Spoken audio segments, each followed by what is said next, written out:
It's the Orioles on Masson, and we welcome you to Birdland, a weekend series to begin tonight against the Chicago White Sox.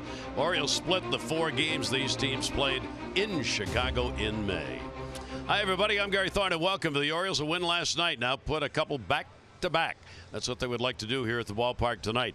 Orioles, again, roster changes made today. The availability of pitchers continues to decline. So the Orioles have Donnie Hart, the left-hander, back up, and Evan Phillips, the right-hander, back up from AAA. They both have been with the Orioles before.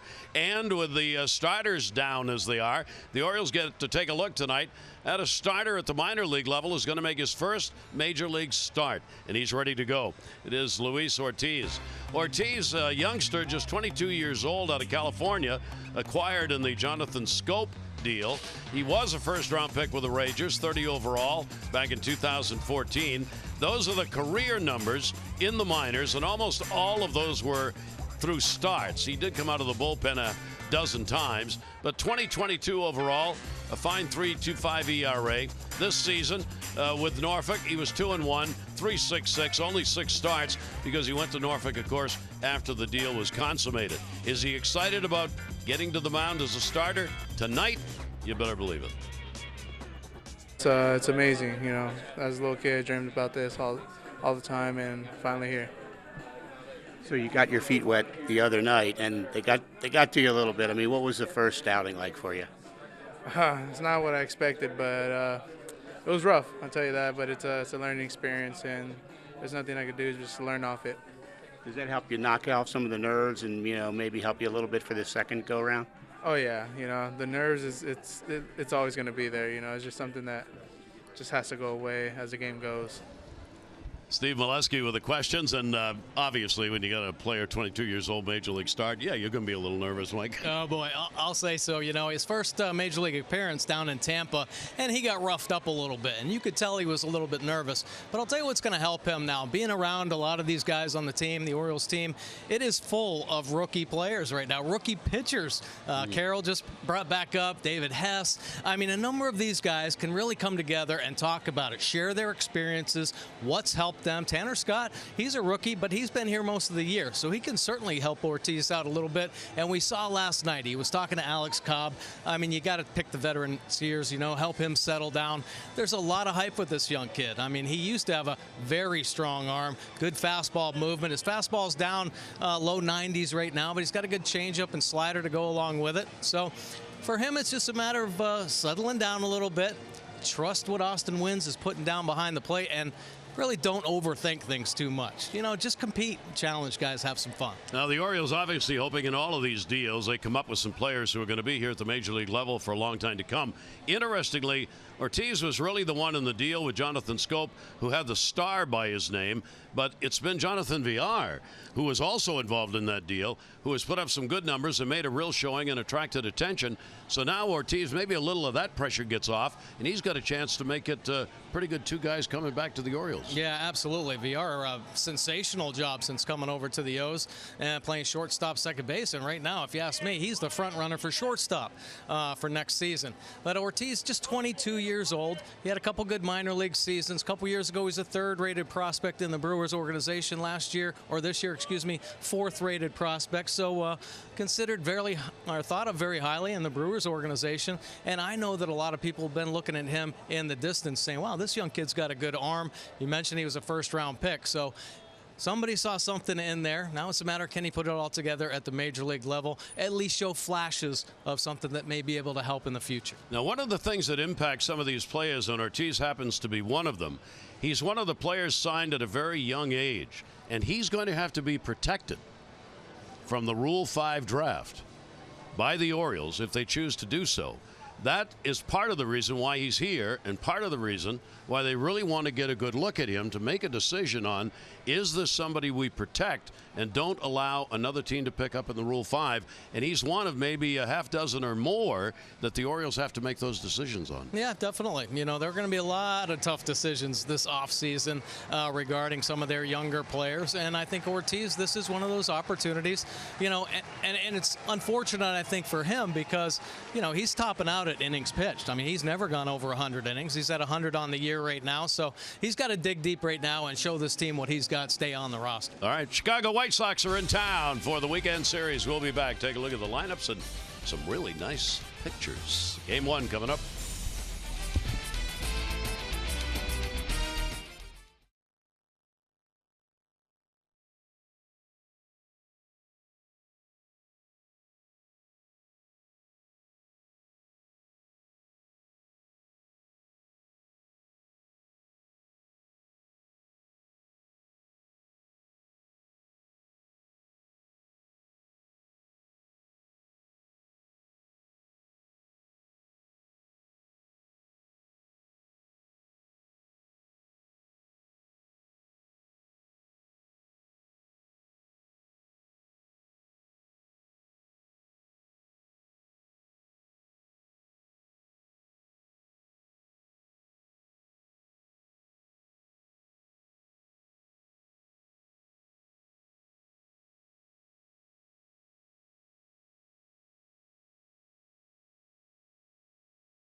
That's transparency.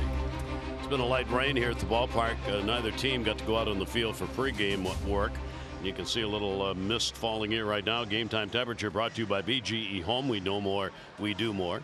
76 degrees, as has been true throughout the week. That humidity's remained very high, cloudy and light rain at the moment. Take a look at the starting lineup for the Chicago White Sox.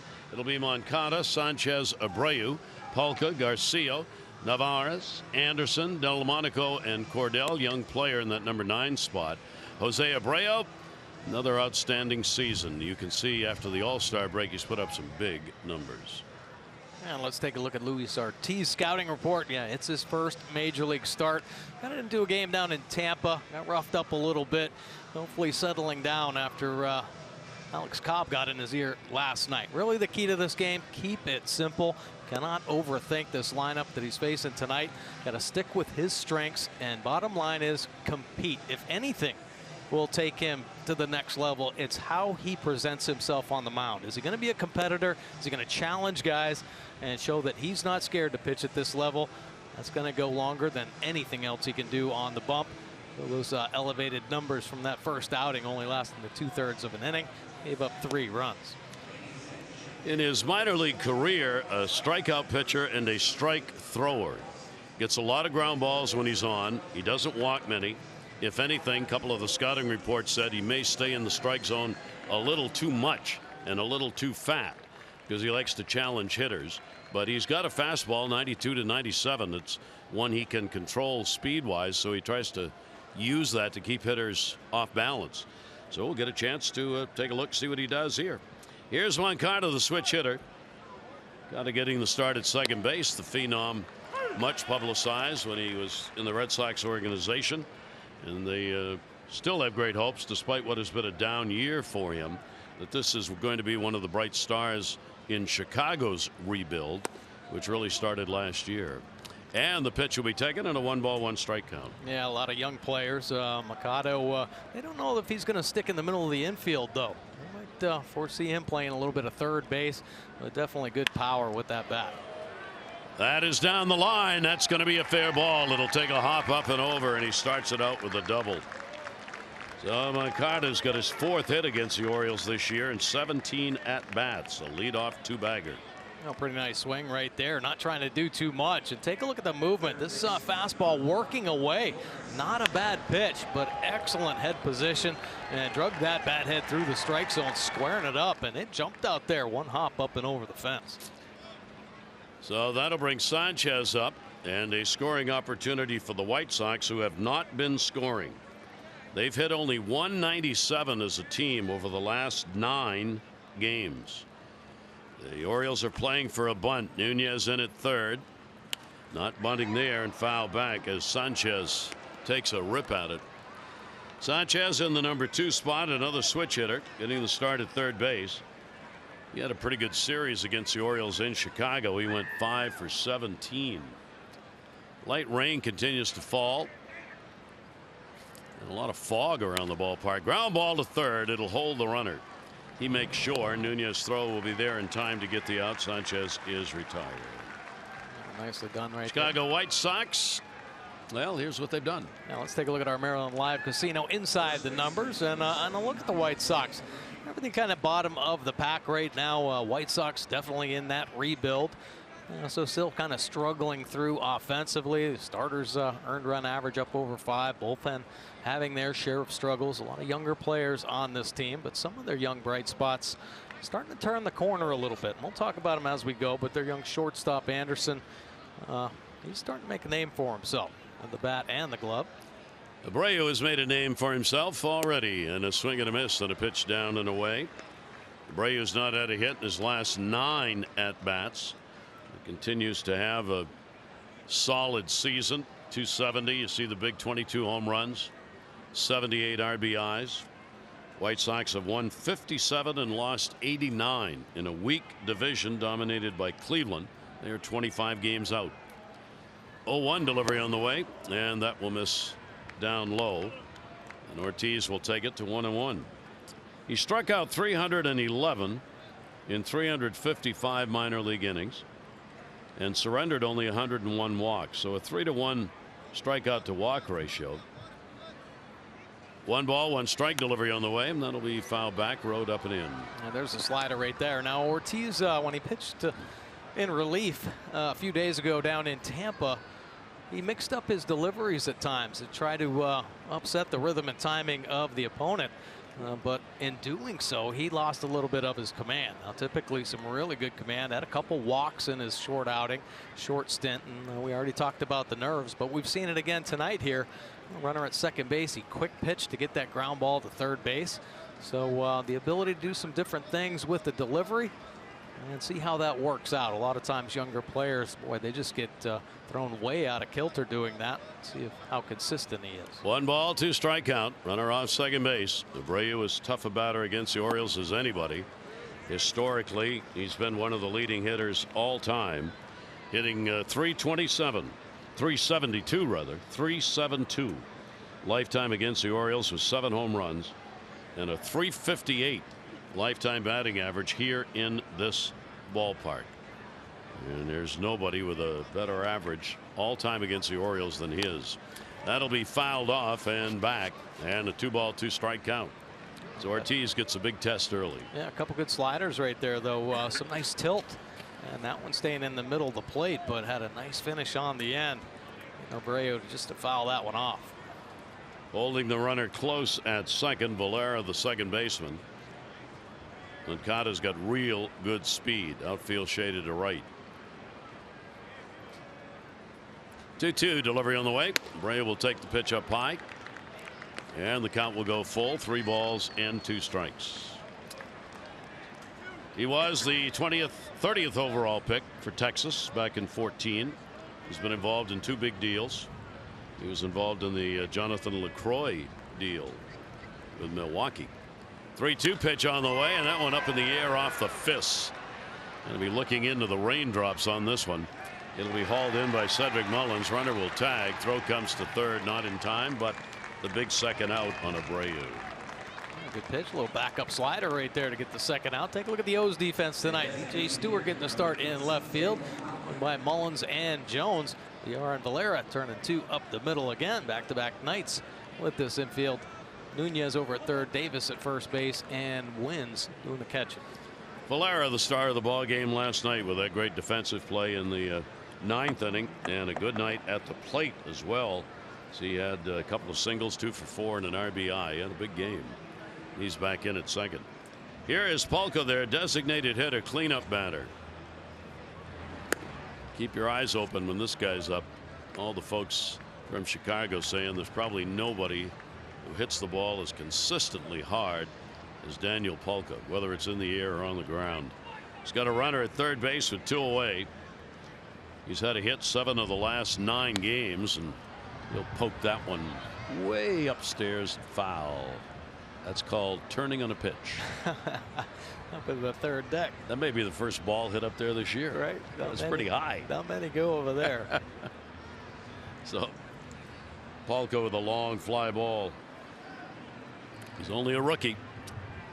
1-1 delivery on the way. Pitch is taken down low.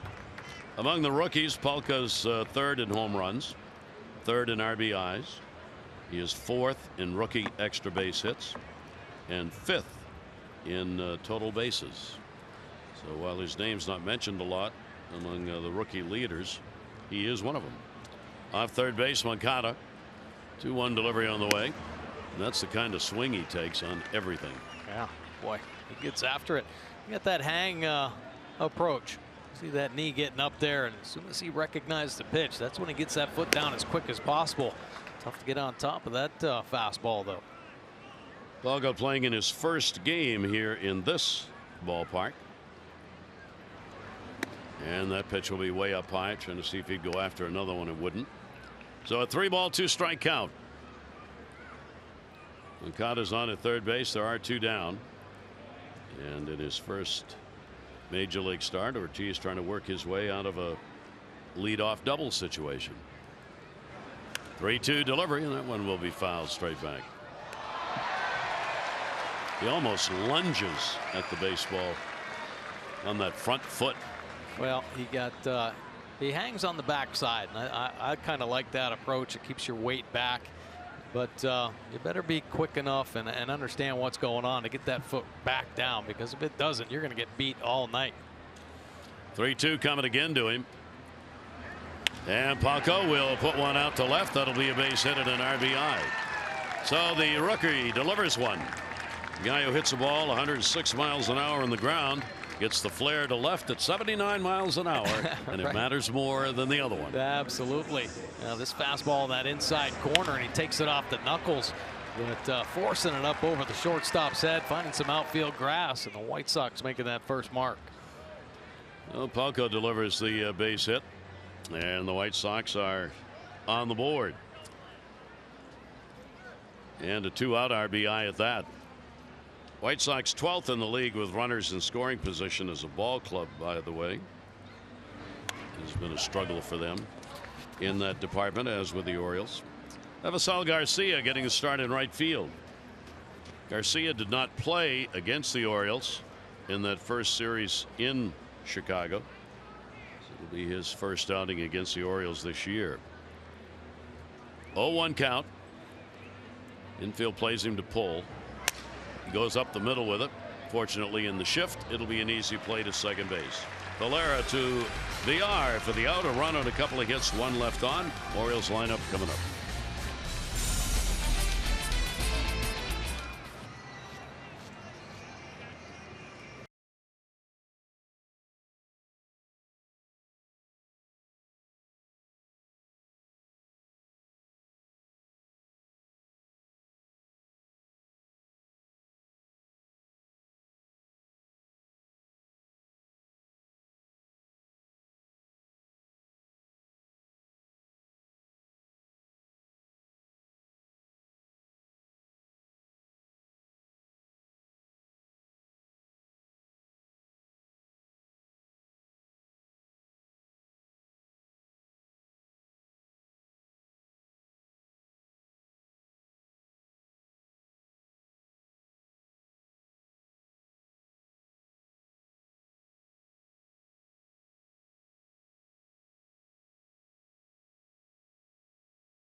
if you're eating cotton candy, you don't need any. You're protected.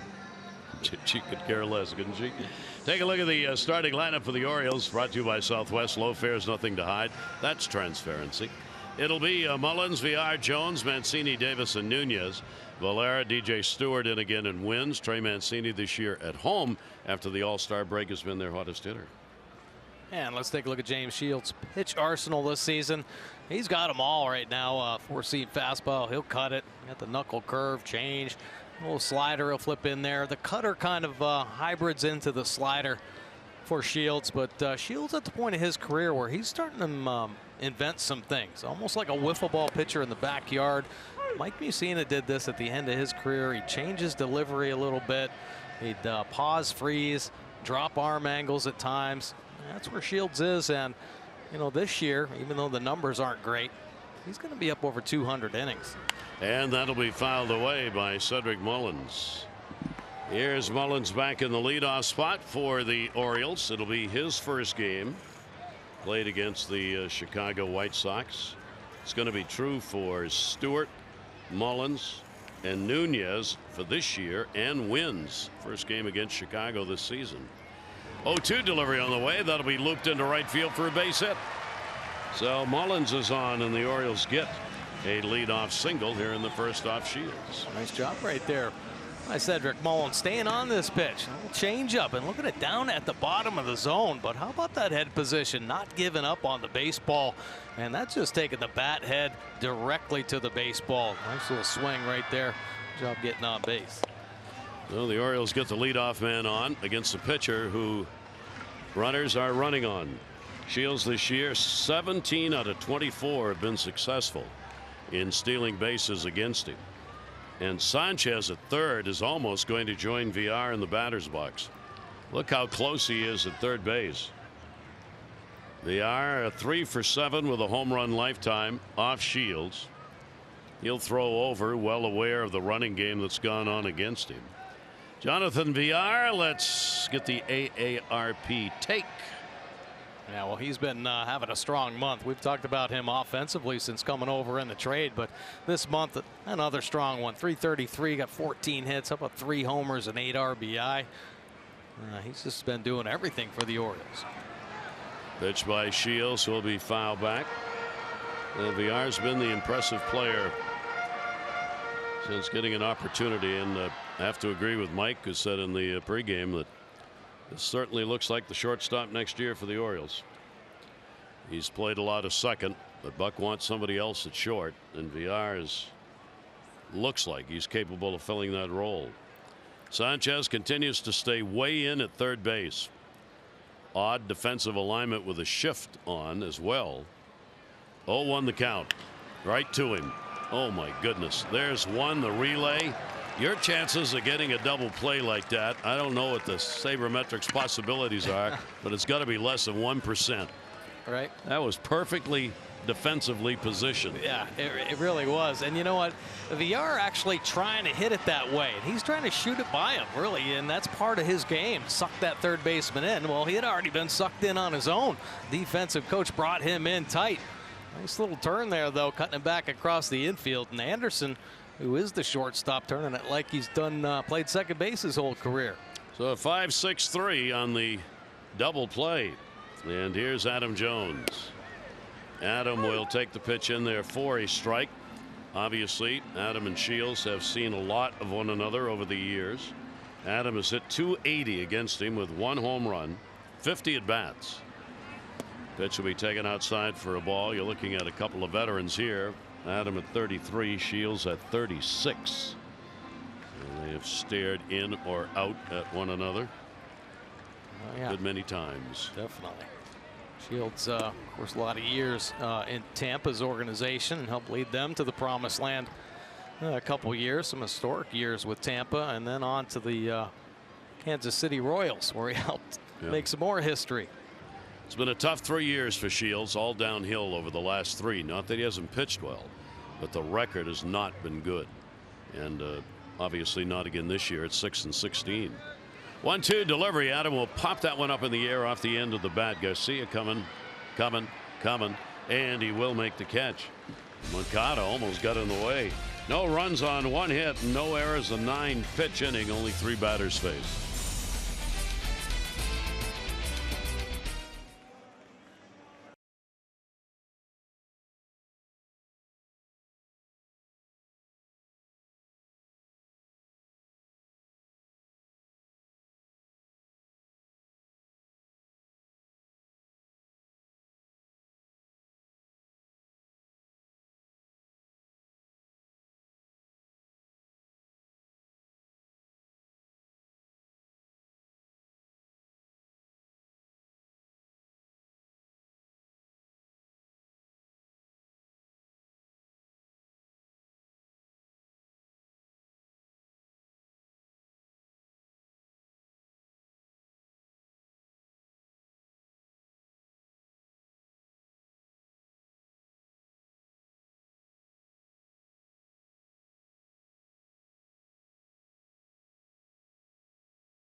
Games played over in Chicago, and team split. First couple games real close 1-run games, and the White Sox put a big crooked number on them to jack up that runs per game.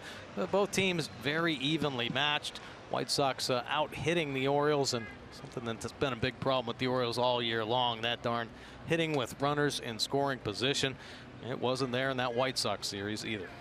Rick Renteria, their manager.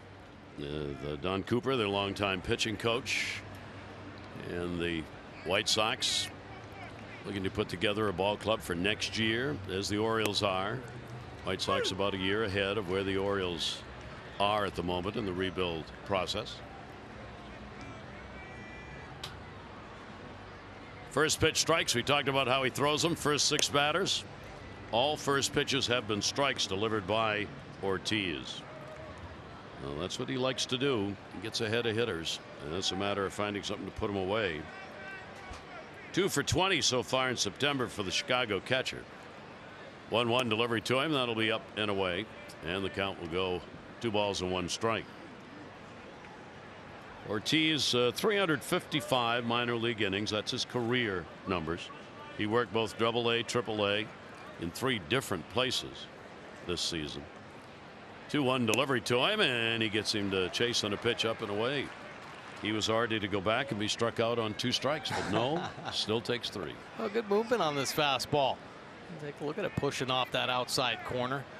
I'm concerned about the height of a couple of these heaters, but as far as the movement, very nasty. Austin Wynn's calling for it down a little bit lower. He gets it down there. He's going to start rolling some ground balls over. And fouled off at the plate. And as we said, that has been his MO as a pitcher, ground balls. So a 2-ball, 2-strike count. Lake Miss letting up here with a purple sky. All those clouds around here tonight. And maybe it's just the remnants of the Ravens. Aw. 2-2. And softened up on that. Pretty good for a guy who takes some pretty good cuts. He actually throttled back on the swing, just trying to make contact. Yep. Yeah, good slider. Put it down in the zone, and healthy swing right there. And a big key for every pitcher, strike 1. And Ortiz doing a nice job right now. And if he continues that trend, he gets some early, quick, soft contact outs. Navarre's ground ball will go to first base. Davis will go to the bag. And 1 away here in the 2nd inning. Well, the White Sox here at the ballpark all this weekend. Tomorrow, the first 35,000, 15 and over, will receive an Orioles lightweight hoodie. For tickets, go to Orioles.com. 1 down. One of the stars of the White Sox and a foundation piece of this team is Tim Anderson. Anderson, their fine shortstop. The 19 homers, 62 RBIs. He had only a 1 for 9 against the Orioles in the 4 games played in Chicago. Looking for home run number 20, which will make him the 3rd White Sox player to have 20 home runs and 30+ stolen bases in a year. Nunez, that's a tough play, and he couldn't hang on. It was going to be tough anyway, going on the backhand, and that one just came out of the glove. Well, may have surprised him a little bit that it stuck in there. Nice job getting the feet going, gets there, and the ball kind of kicks away a little bit. A beautiful play getting the shortstop. He and Bobby Dickerson have been working on this play almost every day, whenever the sun comes out anyway. And you see him go through the baseball, but on the end of the glove, so it doesn't stick in the palm. And when he goes in there, and typically infielders, if they don't feel it right in the palm, they just don't know exactly where it is. And a lot of times they'll have to look in there to find it. And there, when he went in, just could not find the handle. Error charged on Nunez. Nicky Delmonico will take the pitch down low. Both of these teams have been far less than stellar when it comes to defense. They're both near the bottom of the pile in the American League. The White Sox have committed more errors than any other team, 105. And they have surrendered the most unearned runs, 71. Orioles all season long have been among the bottom 6 when it comes to defense. The Orioles have surrendered some 42 unearned runs on the year. Not something Buck Showalter gets very happy about. Ooh, well, no big league manager would. Just giving major league teams extra opportunities is not a good formula for success. Delmonico goes deep into the center field alley way back, and it's going to take a hop off the wall. It'll score a run. Anderson heading over to third base is Delmonico. He'll go in without a throw being made. A triple and an RBI. And a 2-0 lead, and Mullins, I don't think very happy with himself with the way he finished up the play on that ball. Right. Yeah, Nick Delmonico jumping on a hanging slider and smoking it off the wall. Let's take a look at Cedric Mullins just over boogieing right there. Hits off the wall, gets by him. Adam Jones fortunately backing up to hustle it in, but Delmonico standing on third base, and that error proves costly as the second run crosses the plate. That is the 5th triple of the year picked up by Delmonico. The infield is going to move in. And the pitch will be taken away. Corbell, their young center fielder, making his presence known this season for this ball club. Corbell has appeared in 7 games, called up from AAA Charlotte early this month. That's a great stop, saves a run. With the infield drawn in, Nunez able to get down and find that and hold the runner at third base. Boy, nice play. I'll tell you what, when you get the infield drawn in, especially at third base, you better start low and stay low. He does. His head stayed on the same level the whole time, so his eyes are on this baseball, and he gets a good look at it. Take a look right there. Gets the feet off the ground, but the head still. That's the key to that play right there. Beautiful job by Nunez. So now 2 down and a chance for Ortiz to get out of the inning. Nunez will play in at third, even with 2 away. Moncada, the leadoff batter, will take the pitch away. The Chicago team, one thing they can do is hit triples. As we said, Delmonico's got 5 on the year. Moncada has got 6. The team has got 38. Wow. No, nobody gets 38 triples. Right. And the pitch will be taken up high. That just doesn't happen. That just shows you the speed element. Compare that to the Orioles, who have 12. 2-0 count with 2 down. Moncada double and a run scored his first time to the plate.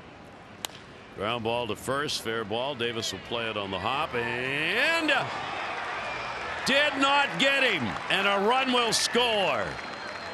And there's another one of those defensive plays that will not show up on the box score that should have been an out, but will go as a hit and an RBI. Well, Davis going back on the high chopper, a little drop step, makes a nice play. When he looks up, Ortiz just not there. Boy, a cardinal sin for a pitcher. You see the ball go on that right side of the infield, you better bust to get over there. There, boy, sees the base vacant, and he's flying down the line. Costly mistake for the young righty. So the White Sox taking advantage of opportunities. 2 runs in here in the 2nd inning. The error to Anderson, allowing him to reach with 1 out, opened it up. And now this one on a close play. Take another look right here. A deep ground ball. So Chris Davis back on the grass. And boy, just tardy, I think, getting to first base.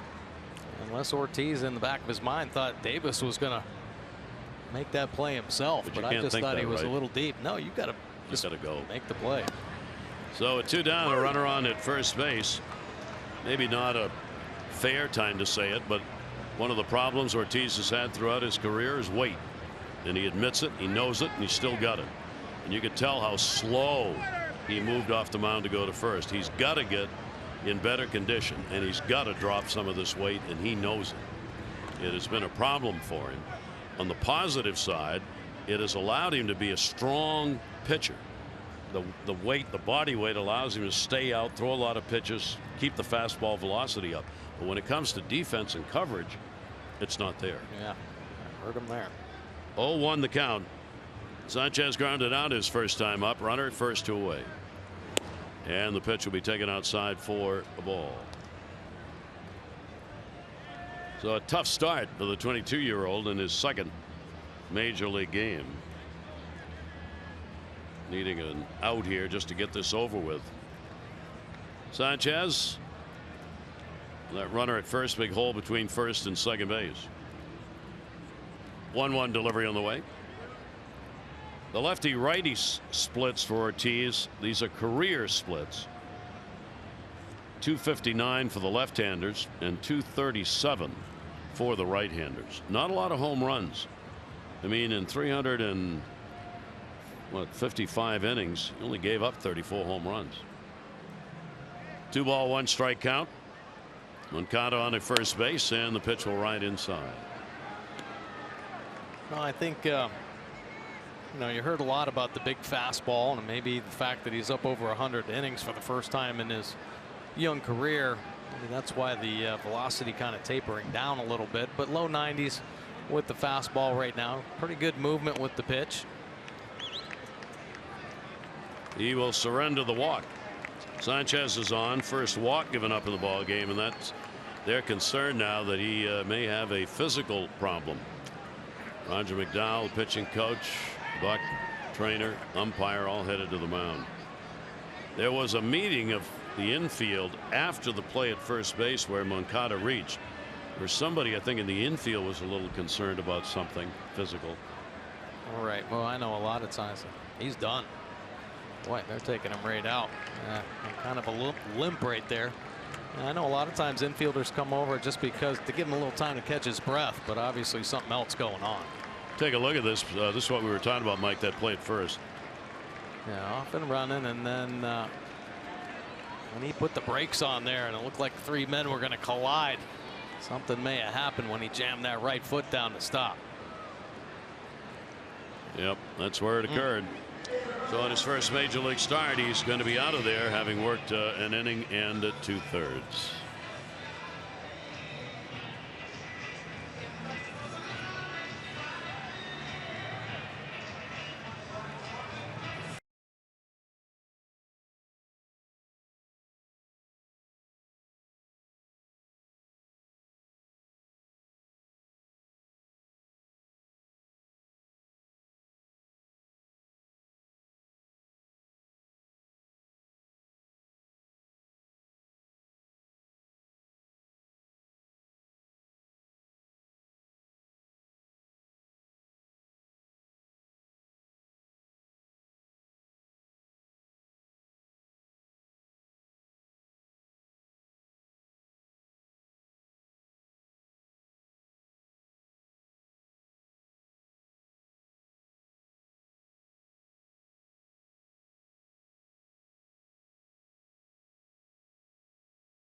And then second inning of the ball game, you pull up lame. Yeah, absolutely.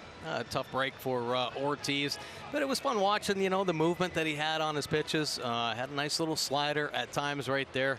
You just never know what you're going to get with some young players, and you never know the inning limit or the innings. Over 100 innings now could have something to do with the fact that the velocity may be down a little bit, but unfortunately getting hurt right there.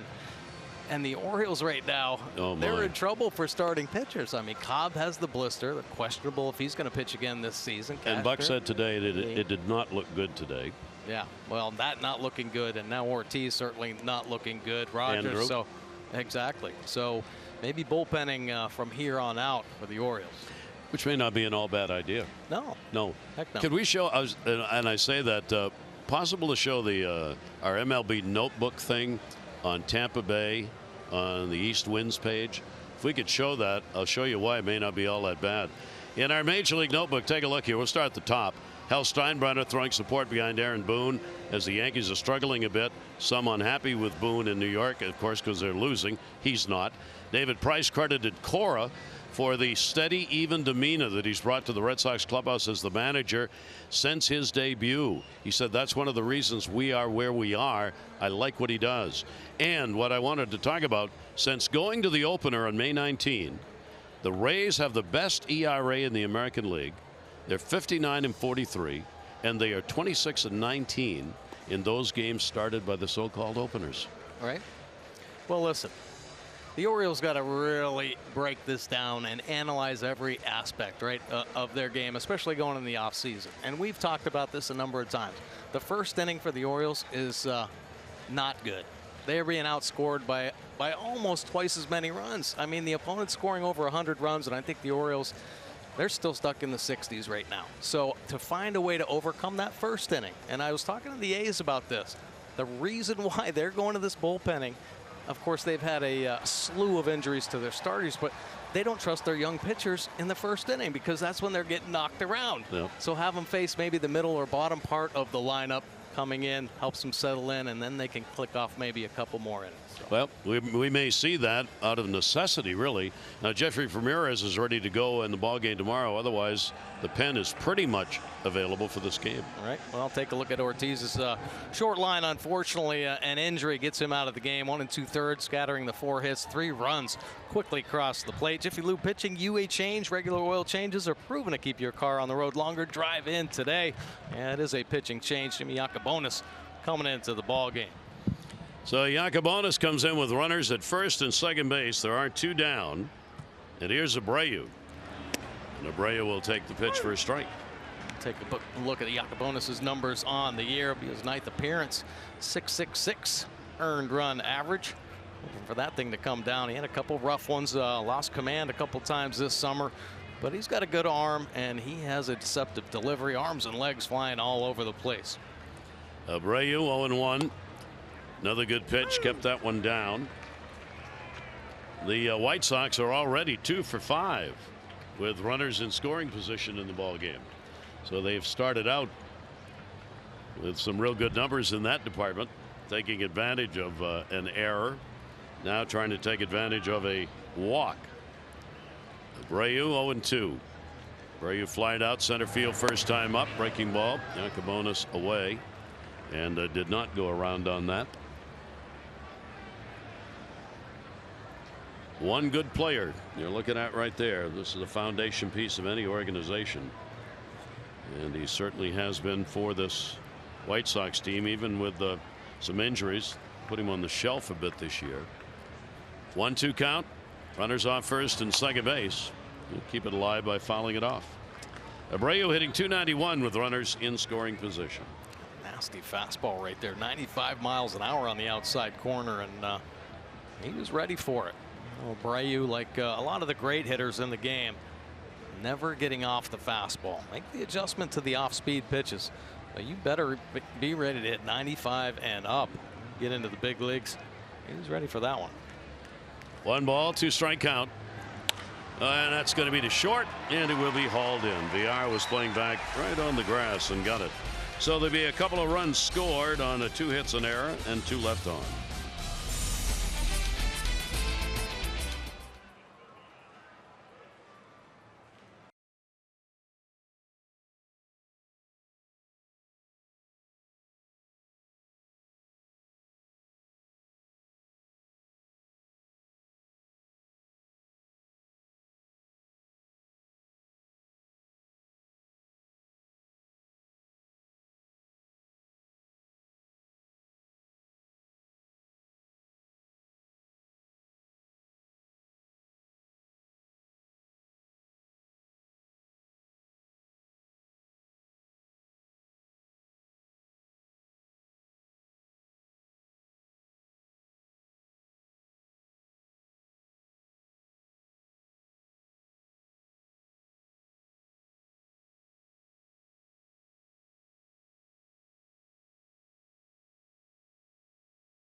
Carr back from Baltimore. Don has already won $500 for being selected, $500 more for every Orioles home run hit during our ball game tonight. And good luck to you, Don. Orioles find themselves behind early in this one. That'll make anybody cry. Or eat your hand. Come on, just let me eat this thing, will you? Always obstruction from parents. It starts early in life. The only reason I'd want to have another baby is so I can mess around with them like that. Exactly. Pitch will be taken for a strike. And then return the child to its original parents. There you go. There you go. Trey Mancini, 1 for 3, lifetime off James Shields. Shields is trying to find a way to get a win on the road. He has not won 0-8 in his last 12 road appearances. Been a real tough streak for him. That includes in those 12 appearances 11 starts. Don Cooper, the pitching coach. And again, we say can be fooled a little bit by the numbers. And it's not that he's been all that bad, but he just hasn't gotten wins. Yeah, right. I mean, since he's come over to the White Sox, see there on the right, it's the 42 wins, or most losses, excuse me, from 2016 to 18. That's when he came over to the White Sox, traded at the beginning of that 16 season from the Padres. And prior to the trade, Shields had 9 straight years with 200 innings. He had a couple World Series appearances. He had a World Series ring in there. I mean, this guy, if you look in the dictionary, I mean, his name was Big Game James, right? So he did it all. Unfortunately, some setbacks. Get on the White Sox. They're going through this rebuild. The talent not quite there for him. And he had an injury about midway through. He had a back strain that kind of set him back last season. But this year, there's a lot of optimism. Even though he doesn't have as many wins, he's going to get back up over 200 innings again, which is huge for this guy. Amazing. He's 4th in innings pitched coming into the ball game in the American League. Mancini gets a hollow one to left field, going back near the wall, and goodbye, home run. Trey Mancini drills one leading off the 2nd inning, and the Orioles are on the board. It is 3-1.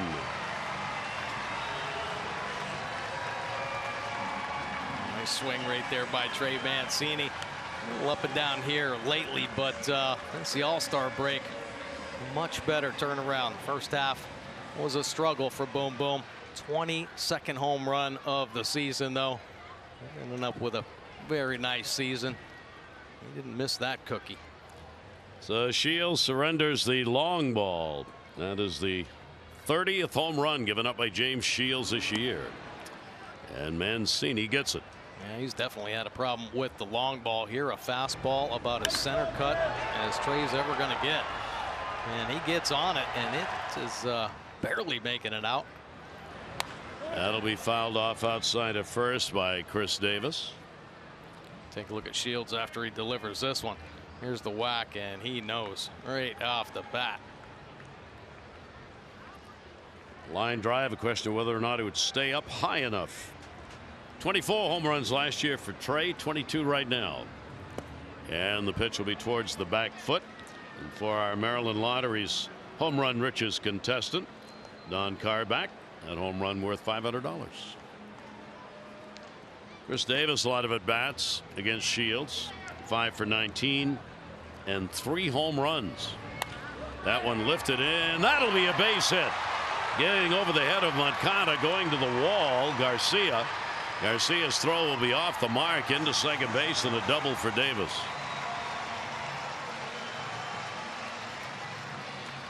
Davis picking up his 12th double. He's another hitter with some ABs off Shields.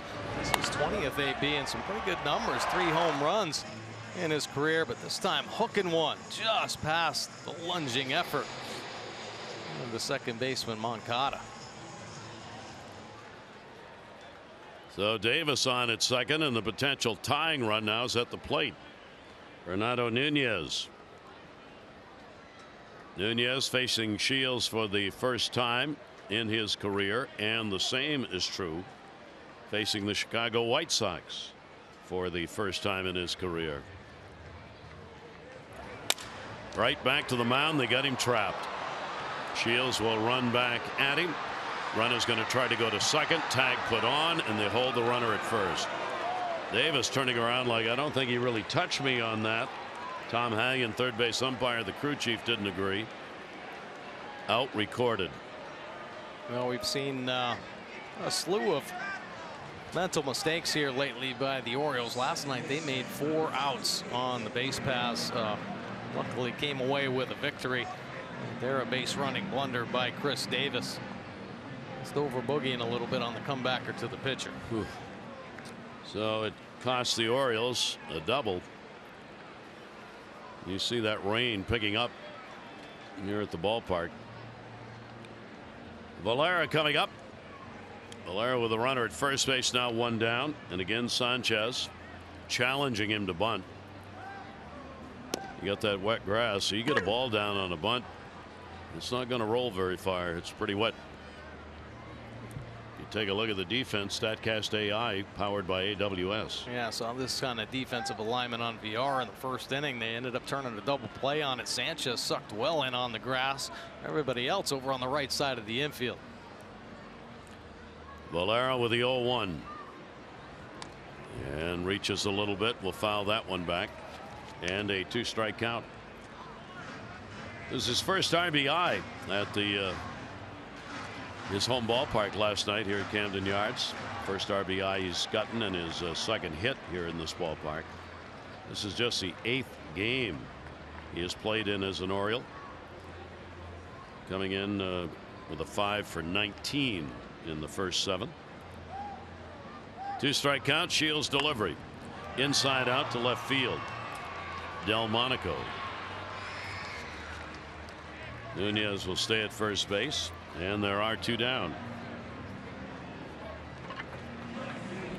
Play at second base, a big deal. Boy, those are the plays that really do matter. Help Shields a ton. Yeah, absolutely. You got to field your position. He's been doing it a long time. Take a look at this pitch right here. Now, we talked about him mixing things up, dropping arm angles and stuff. He does on that pitch. A little fastball that he drops down on a 3/4 arm slot. A little bit lower, much lower actually, than he typically delivers. 144 wins, 139 losses in his career. Chopped foul for a strike. This is typically what you're going to see out of Shields. Standard delivery. You see his release point a little bit higher, a high 3/4 slot right there. Times he's going to drop down. He's going to do some different things.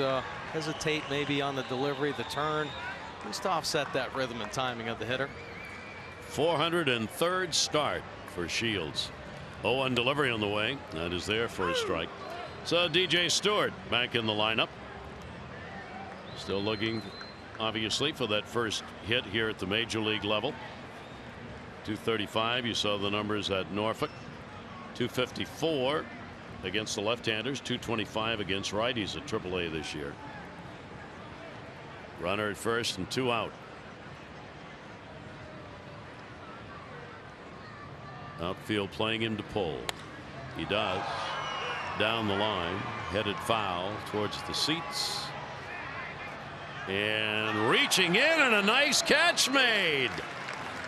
Well, he just drifted over, and the ball had enough hang time so that he could get there, reach into the stands, and come away with it. So that'll do it after Mancini gave the Orioles a run, his 22nd home run in the 2nd inning, and the Orioles cut the lead 3-1.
And the first 20,000 fans 15 and over receive the Orioles replica BP cap presented by DAP. For tickets, Orioles.com. 3-1 lead on a misty night here at the ballpark. 3-4-0 for the White Sox. Orioles picking up a homer, a single, and a double with the run on the board off the homer. Daniel Palco will stand in. Base hit, RBI his first time up. Facing Jimmy Yacobonis. Had to come on for the injured Ortiz. Palco always a long ball threat. Outfield will play him deep.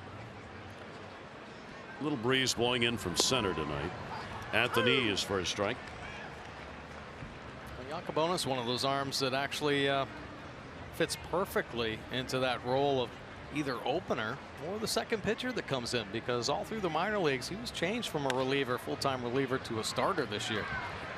He's going to get over there in a hurry. And the out is recorded. Davis gets it to Yacobonis. Take a look at Yacobonis, that violent finish, but picks the head back up just in time. A little chopper to Chris Davis, and he comes into the picture in a hurry. Yacobonis, a starter, AAA Norfolk this year. His longest outing with the Orioles, 4 2/3. That came on the 9th of this month against Tampa Bay. 21 starts at Norfolk, 3.5 with a 4.26 ERA. And the pitch taken outside. Garcia, Emerson Garcia, hit into a fielder's choice. And the wind's not blowing that hard. It's just the mist is so light. It's kind of floating around the ballpark here tonight. Started the ball game and the rain had gone away, but not for long. 1-0 pitch on the way. That'll be taken up high for a ball. Garcia's had a hot bat, 278 over the last 14. And he's been hitting the long ball. 58 games, last 58 he's had 15 home runs. 2-0 count. Yacobonis trying to take something off the pitch, did at 81, but it got away and moved inside. Yeah, now finds himself in trouble here. 3-0. Oh, this big man's going to get the green light.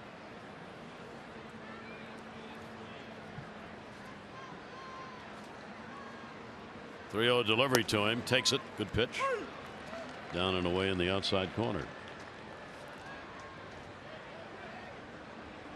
3-1 to Garcia. The White Sox have struggled here this month. 3-8. Orioles 2-9. Will lose him though. And Yacobonis surrenders a 1-out walk here in the 3rd inning. Go to masson.me/enter to submit today's word of the day, sports, for a chance to win the Buck Showalter signed jersey and bat. Brought to you by Johns Hopkins Orthopedic. When you have a setback, they set you up for a comeback. 1 away, 1 on. Chicago trying to avoid a 100-loss season. They've got to win 6 of the last 16 in order to do that. That ball tagged in the air to center. Going back, Cedric Mullins, warning track wall, and goodbye home run. Deep center field. Tavares got all of it, and with a runner in front of him, put 2 more on the board, and the White Sox have a 5-1 lead. Some big boys on this club. And got that one clean. He's been swinging the bat pretty well lately as well. 7th home run of the season. Take a look at this one. An elevated fastball up and out over. He stays behind it. Nice effort there by Cedric Mullins. Almost got that one. Yep. So the White Sox get their hitting shoes on for this one. And the pitch will be taken down low for a ball. Tim Anderson reached on an error in the 2nd inning. And by the way, those 2 runs in the 2nd inning both were unearned. So for Ortiz, he got charged with the 3 runs, only 1 earned on 4 hits. In fairness to the Orioles defense, the could have helped his own cause had he been able to get over there in that coverage at first base. 1 ball, 1 strike delivery on the way, and a swing and a miss. Yakubonis going up high at 81 miles an hour, and a 1-2 count on Anderson. These White Sox coming in had scored 4 runs or less in 15 of the last 18 against the Orioles. And a swing and a miss. Just he was guessing on that one and guessed wrong. Well, he missed the mistake slider, the one that stayed up at the top of the zone that he swung through. This is a quality slider right here, starting on that outer third, and then it pushes off late. See Anderson recognizing that's been just a little too late. Ends up being an underwater hack for strike 3.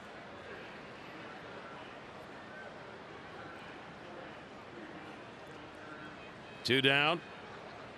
Here is Delmonico, an RBI triple, his first time to the plate.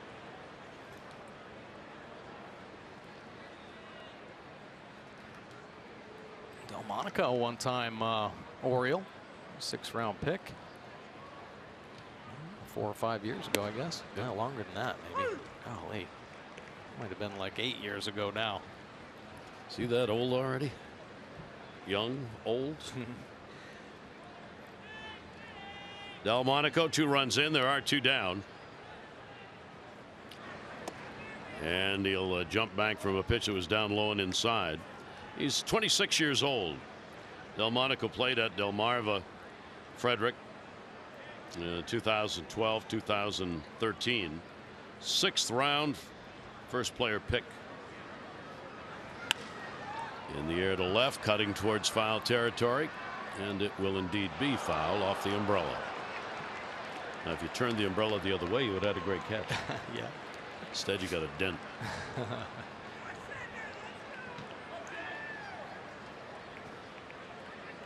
Oh. It's hard to catch a ball when you're under an umbrella. And the youngster with the ball, happy as can be. 2 ball, 2 strike count. And that pitch will come inside from Yakubonis. 3-2, 2 down.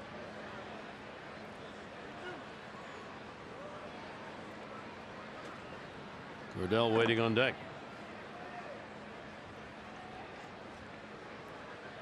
Navias with a home run here in the inning. Driving in 2, and that walk hurt. Came in ahead of the homer. Good off-speed breaking ball. Gets the strikeout on Delmonico. With a couple of runs in on 1 hit. 5-1.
And vision benefits to area employers and individuals.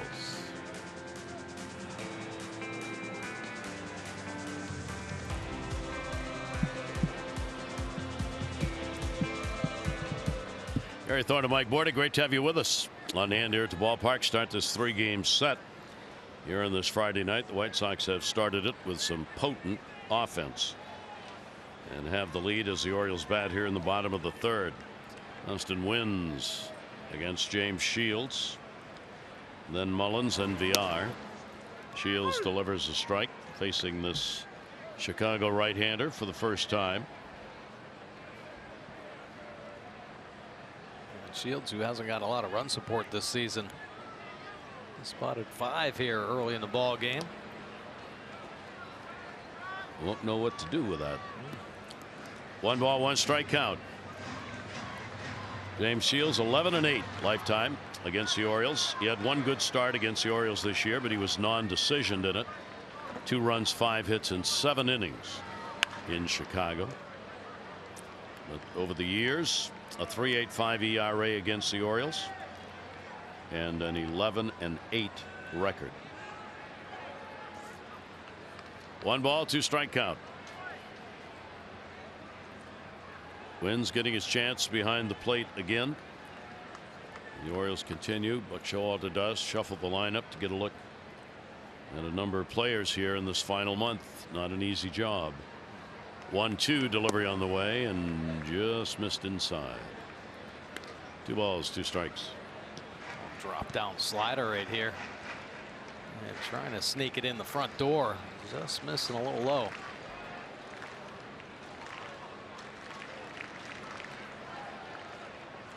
Two ball, 2 strike delivery on the way.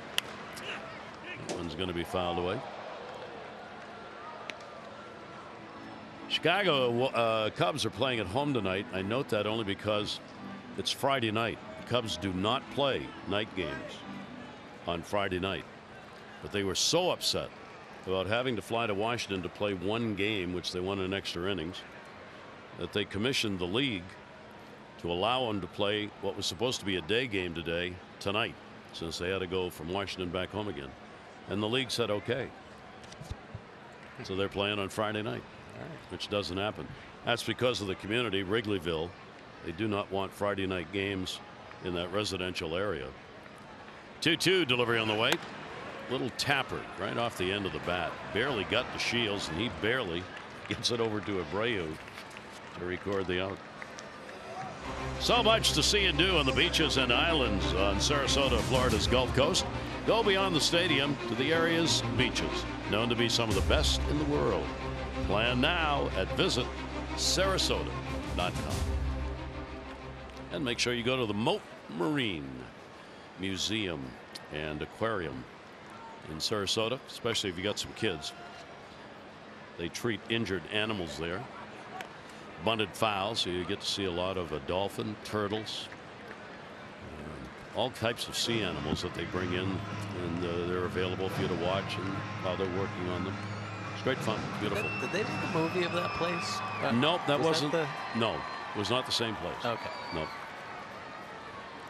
And I know the movie. I've seen it 100 times. I was forced to watch it. Right. By those younger than myself. A 1 ball, 1 strike count. No, not Dory. Nope. This is the true story. Yeah, the dolphin lost its tail motor or something. Yep. In fact, I can't remember that. It's an absolute sin. Ground ball down to first base, and that too will be foul. Cedric Mullins up. Mullins with a base hit. 1 down, nobody on here in the 3rd inning. It was the Dolphins' name. It was the name of the movie. Flipper. Flip? No. Yep, Flipper. No, it wasn't Flipper. Well, what? Good Lord. Oh, not We'll Flipper. find it. That's one of those things that drives you crazy. 1-2 delivery on the way, and the pitch will be taken inside. Flipper. Do you remember the song though? Flipper. 2-2. Dolphin's tail, yes. The name of the dolphin was Winter. There it is. Yeah.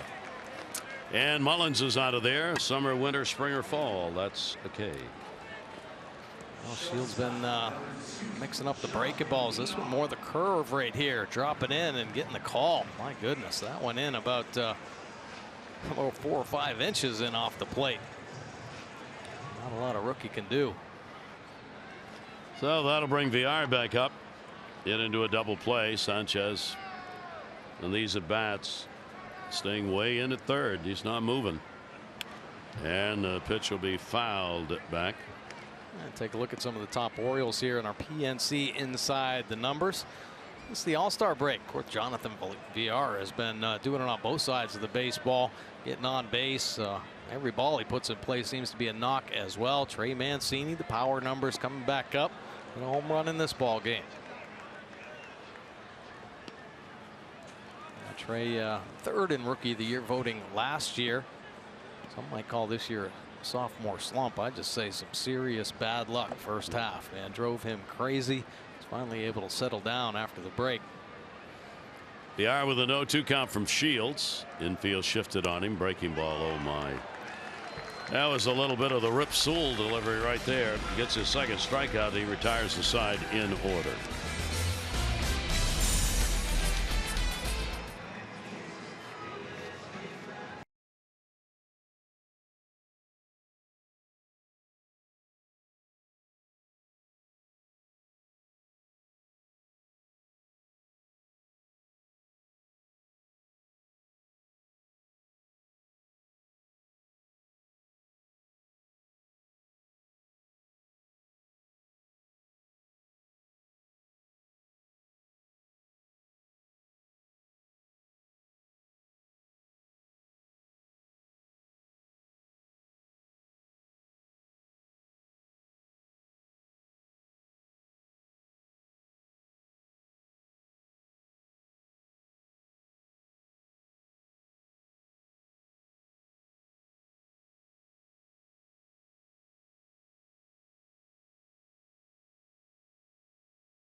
The all-wheel drive RAV4 Toyota. What drives you?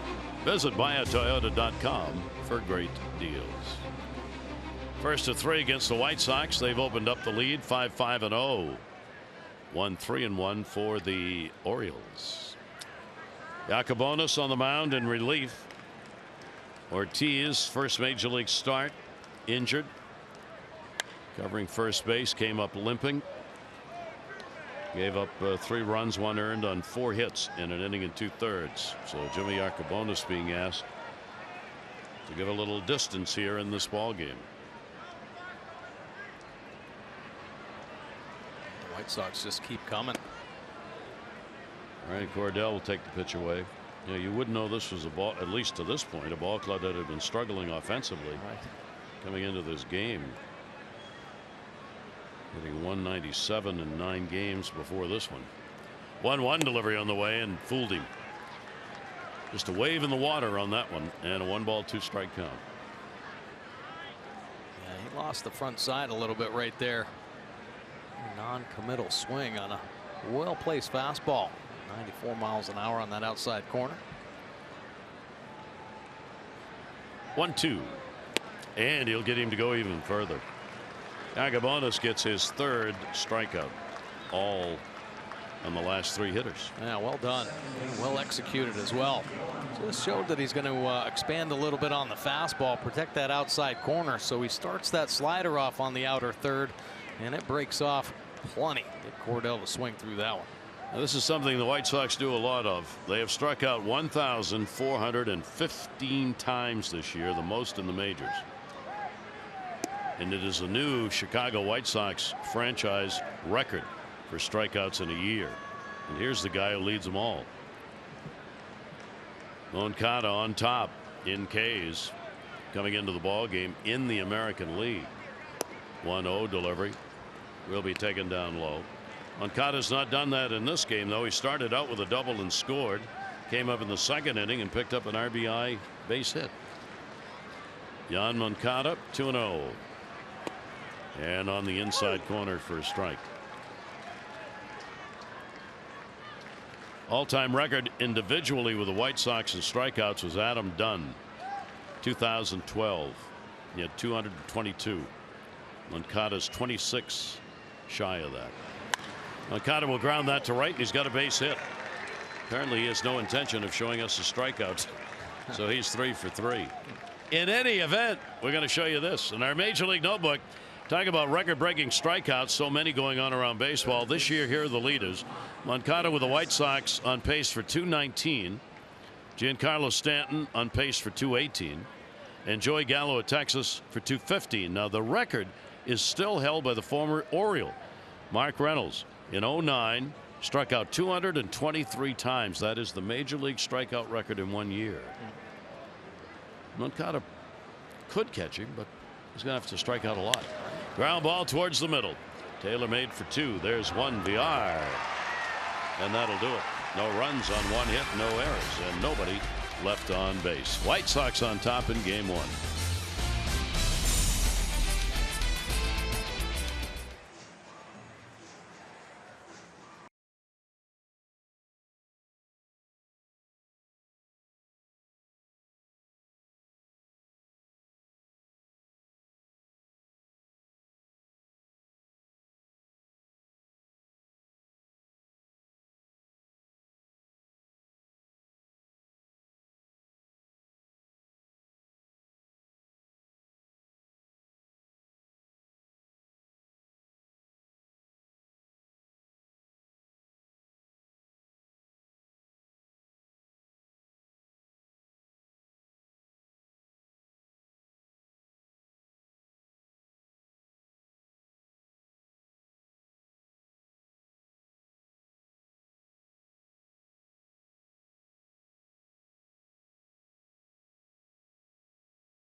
On Masson is brought to you by PNC. Make today the day. And by American Standard. Find your local independent American Standard heating and air dealer at midatlanticcomfort.com. A rainy night in the city. White Sox have a 5-1 lead here in Baltimore. And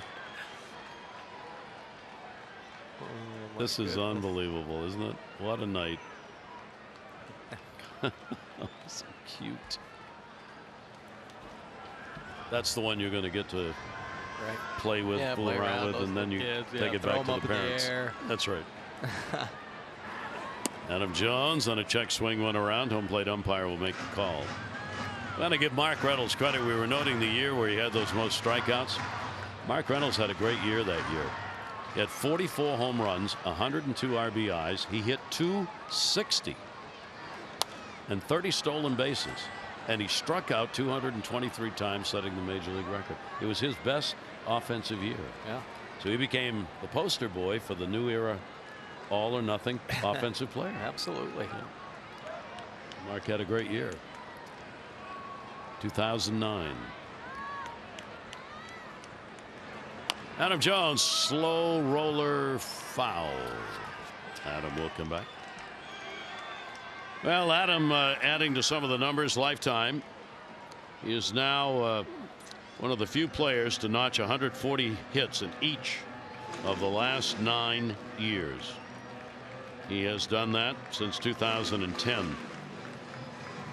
He is ahead of Elvis Andrus, Robinson Cano, Nick Markakis, and Andrew McCutchen, all of whom have had 140 hits each of the last 8 years. Adam has done it in 9 each of the last 9. 0-2 count. Jones waiting on it. Breaking ball will be taken down low.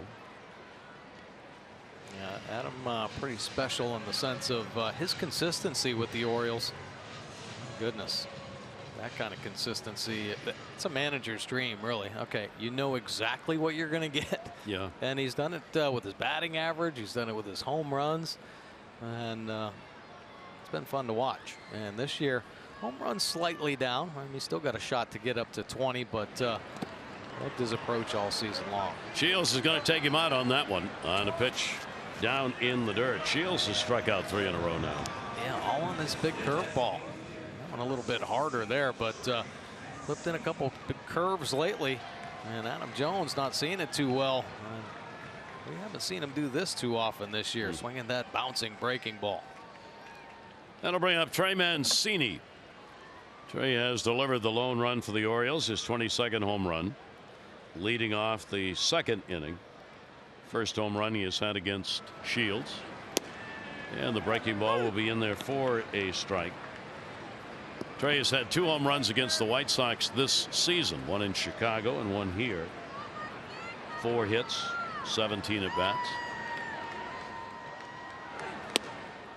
Pitch away, won't go after it.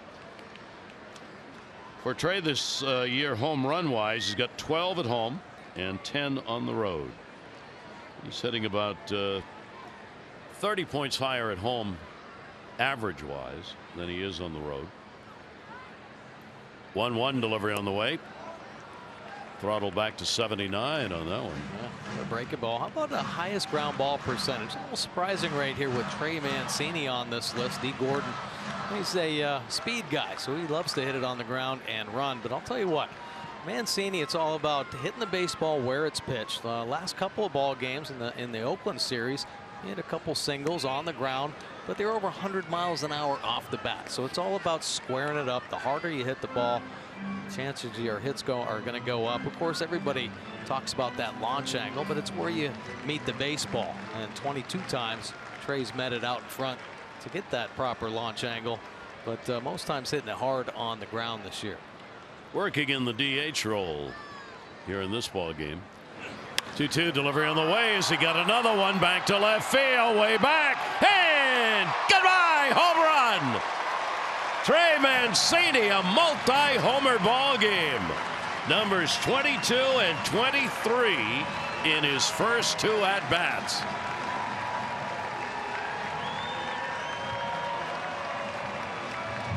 We'd love to see that.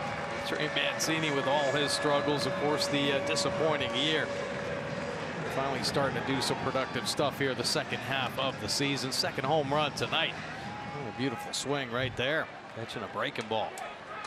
So Mancini, the 2 RBIs for the Orioles to make it a 5-2 ball game. Chris Davis a double his first time up. We'll take it for a strike. Well, Shields loves throwing the breaking ball, and he's been piling up some strikeouts with it. But here, Mancini waiting on it. When Trey's right, he can handle any pitch. He stays back, and he clubs that one. That's going to be out of play. Take a look at Trey's swing. He stands so tall, and he talked earlier in the year about how he's just falling forward. But there you see him get the weight back, and he stays back. That foot comes down, and look how tall he is in that picture right there. Catches it out in front. A lot of good hitters say you got to hit in a phone booth. Stay tall. You start getting your body forward, you're going to be off balance. Mancini in a good position. Davis is gone on a called 3rd strike. So 2 down here in the inning. Look at the pitch on Davis. A 2-seam fastball that starts off at that front hip, and a lot of movement there. Ended up in that inner third. Trey Mancini, that's his first multi-homer game of the year and the 5th multi-homer game of his career. And for Maryland Lottery's home run richest contestant, Don Carback, that's another $500. And the pitch taken inside, 2 down, nobody on. Nunez, a fielder's choice, his first time up.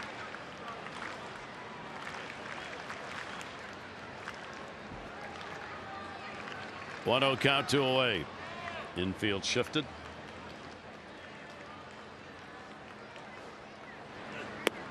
And Nunez will take the pitch down low for a ball. So Nunez gets ahead on the count, 2-0. Nunez obviously piling up some playing time for the Orioles with that third base position opened. Game number 60 on the year, and 47 of those have been with the Orioles. 2-0 delivery and fouled away. He's hit 255 in an Oriole uniform. 238 overall. Home run wise, he's had 9, and 4 of those with the O's.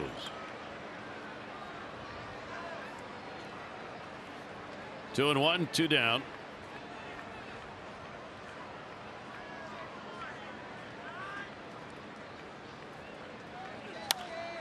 To right field, cutting to the line, Garcia will put it away. But the Orioles get another run. Both have been credited to Trey Mancini, a multi-home run night. 31 home runs surrendered by Shields, and Mancini, happy to say, he added the last 2. 5-2 Chicago.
In baseball, it's brought to you by University of Maryland University College. 69, the Orioles clinched their first ever AL East title. They beat the Indians at Memorial 7-3. Went on to sweep the Twins, captured the pennant, lost the World Series to the amazing Mets. And in 76 at Memorial, Dennis Martinez, a major league debut, 5 2/3, a win, 9-7 over the Tigers. The Granada native, the first person from Nicaragua to appear in a major league game, and off to a fine career. Boy, I'll say the winningest pitcher, Latin American pitcher, maybe. I think that's still true. Yeah, and of course the international market has exploded since then. Is it ever? Abreu.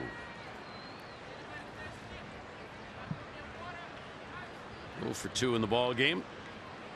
Orioles don't often get him in an 0 for situation ever. 1-1 delivery on the way, and the pitch will be taken outside for a ball. Jimmy Yacobonis, he has worked 2 1/3 innings so far, 4+ his high in innings worked this year at the major league level. But as we said, he did work as a starter in the minors. 2-1 delivery on the way. Abreu went up and chops it to short. Nice stop made. Villar's long throw. He got him. That's what the Orioles want to take a look at short. Wow. What a beautiful play right there by Jonathan Villar. We've seen him make some sensational plays at second base. This ball kind of kicking up at the end. He gets turned a little bit on that outfield grass and gets up to his feet. How about that? Slides up and gets that backside in a good position and able to make a strong throw on the money to Davis. Sensational play by Villar. Bobby Dickerson, the infield coach, who spends so much time with all of these infielders. Be happy about that play. Here is Palka, RBI base hit, and he is grounded out. And Palka will take the pitch inside for a ball. 3 have been left on by the White Sox. The Orioles have left only 1. 2 home runs picked up by Mancini, a double by Davis, and a single by Cedric Mullins are the hits. Got 91, got it up, and Polka went after it. And a 1-ball, 1-strike count.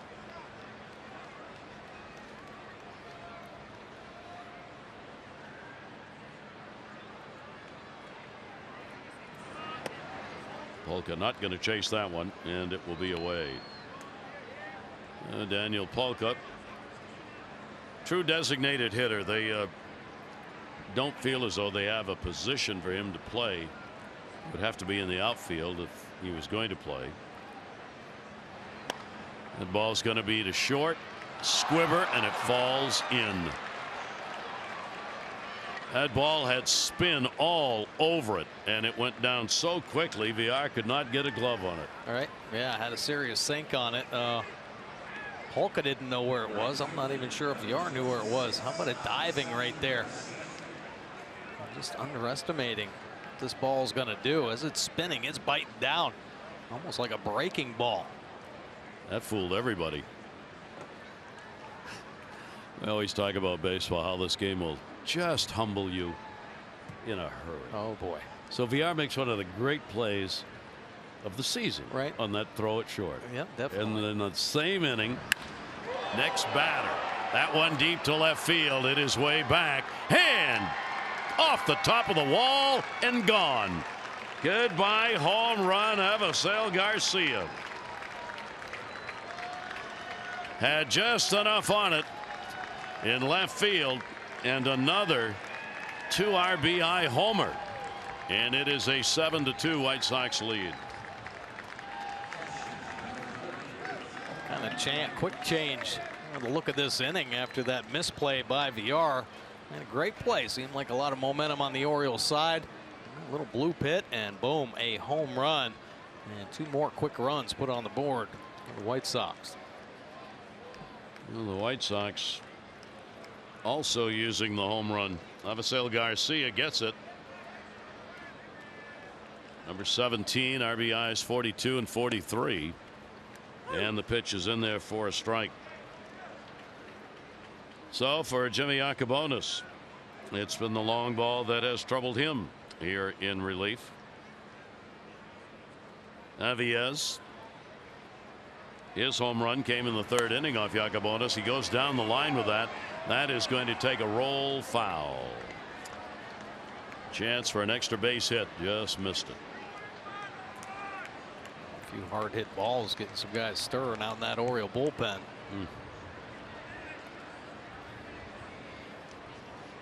Yacobonis obviously not real happy about a couple of these pitches. Chicago, a run in the 1st inning. They get 2 runs in the 2nd. They get 2 more in the 3rd.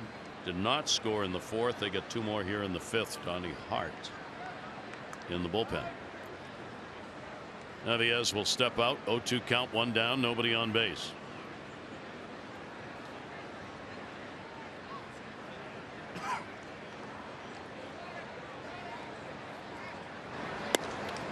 Came up and into him, and will miss with it. A 1-ball, 2-strike count on him. The White Sox coming into this ball game long ball wise, they were ranked 10th in the American League. Orioles 9th in home runs. The Orioles pitching staff, of course, in home runs surrendered. That has been a problem all year long. They've given up more home runs than anybody else in the league. 209. Pitch will be taken inside. And a 2-ball, 2-strike count.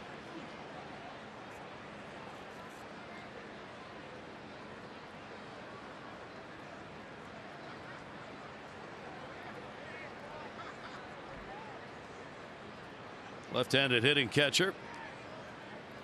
Waiting on a 2-2 and not hitting. And hurt.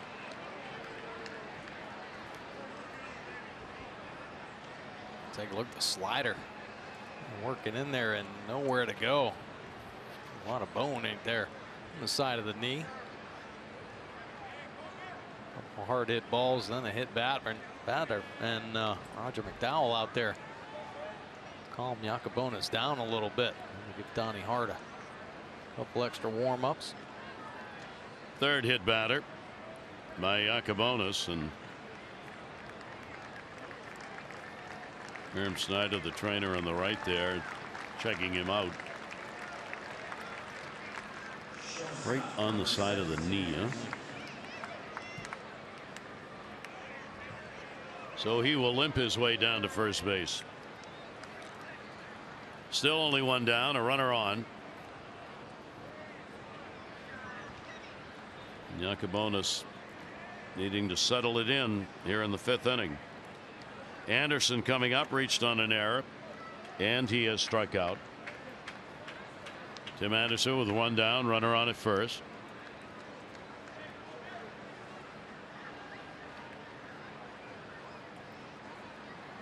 He had a home run on Wednesday, a game winner, and against Kansas City, 2-run homer, won the ball game for him. He's about to become the first shortstop in White Sox history to have 20 home runs, 20 stolen bases in the same year. Down to third, and Nunez will catch that one. Hit hard, 2 down. So that will be it. Jimmy Yakubonis has to come on for the injured Ortiz. He'll come out of the ball game with a runner on at first base. Delmonico, the left-hander, will be coming to the plate. It is a 7-2 White Sox lead.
Mania at Oriole Park on Wednesday, September 19. The O's are hosting the Blue Jays. Special WWE ticket package includes a Birdland Mania bobblehead and a game ticket. For tickets, go to Orioles.com/WWE. Jimmy Yakubonis, pretty good job filling in for Ortiz. Had a nasty slider right there to get Anderson. How about that slider working in and pushing one away right there to get Cordell. Live fastball, but maybe fatigue at the end there. Got hit around a little bit. And Donnie Hart coming in, trying to clean up this inning. This will be his 16th game for the O's this year. Had hit around quite a bit, made some adjustments, some pretty good numbers down in AAA. And looking to do some good here at the end of September. So a matchup with Delmonico at the plate. Nicky Delmonico. Donnie Hart had very good numbers against the left-handed hitters at the minor league level. At AAA this year, they hit .206. The problem, right-handers hit .318. Now, when Donnie first came up, he was able to keep righties honest by driving the fastball in. Had incredible fastball command. He could paint the fastball right on that inside corner to righties or push it in. But some inconsistencies that led to the success of the righties. That is going to be there for a strike. Delmonico a triple in the second inning and an RBI, and he has struck out.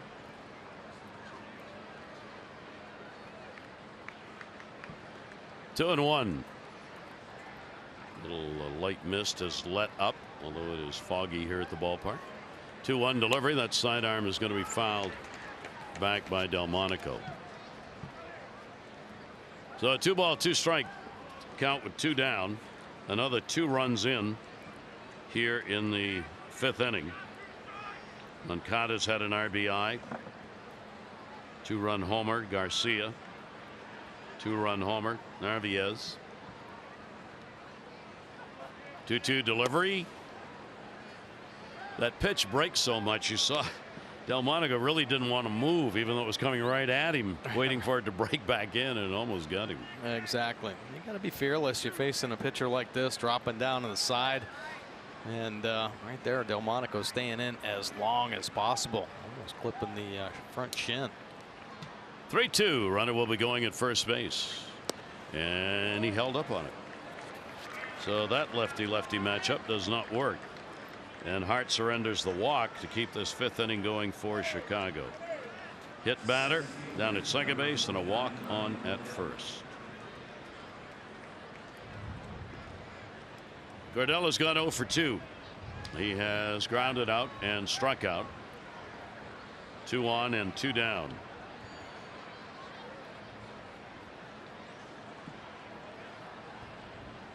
Ryan Cordell, big power hitter out of Sacramento, California. Pitch will sweep inside to him.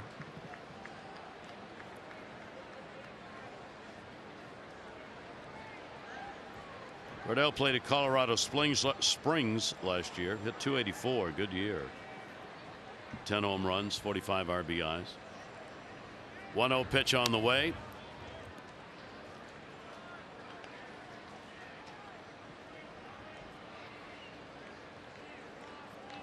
And Cordell with an even count at 1 ball and 1 strike.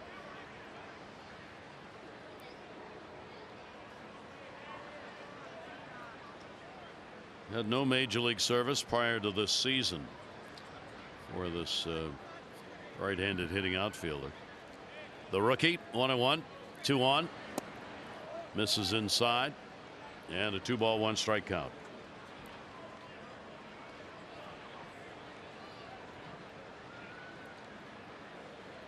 So Buck pacing. Don't need any more doors open for the White Sox here in this ball game with walks, hit batters, and errors. 2-1 delivery. Got that where he wanted it. So Hart with a 2-ball, 2 strike count.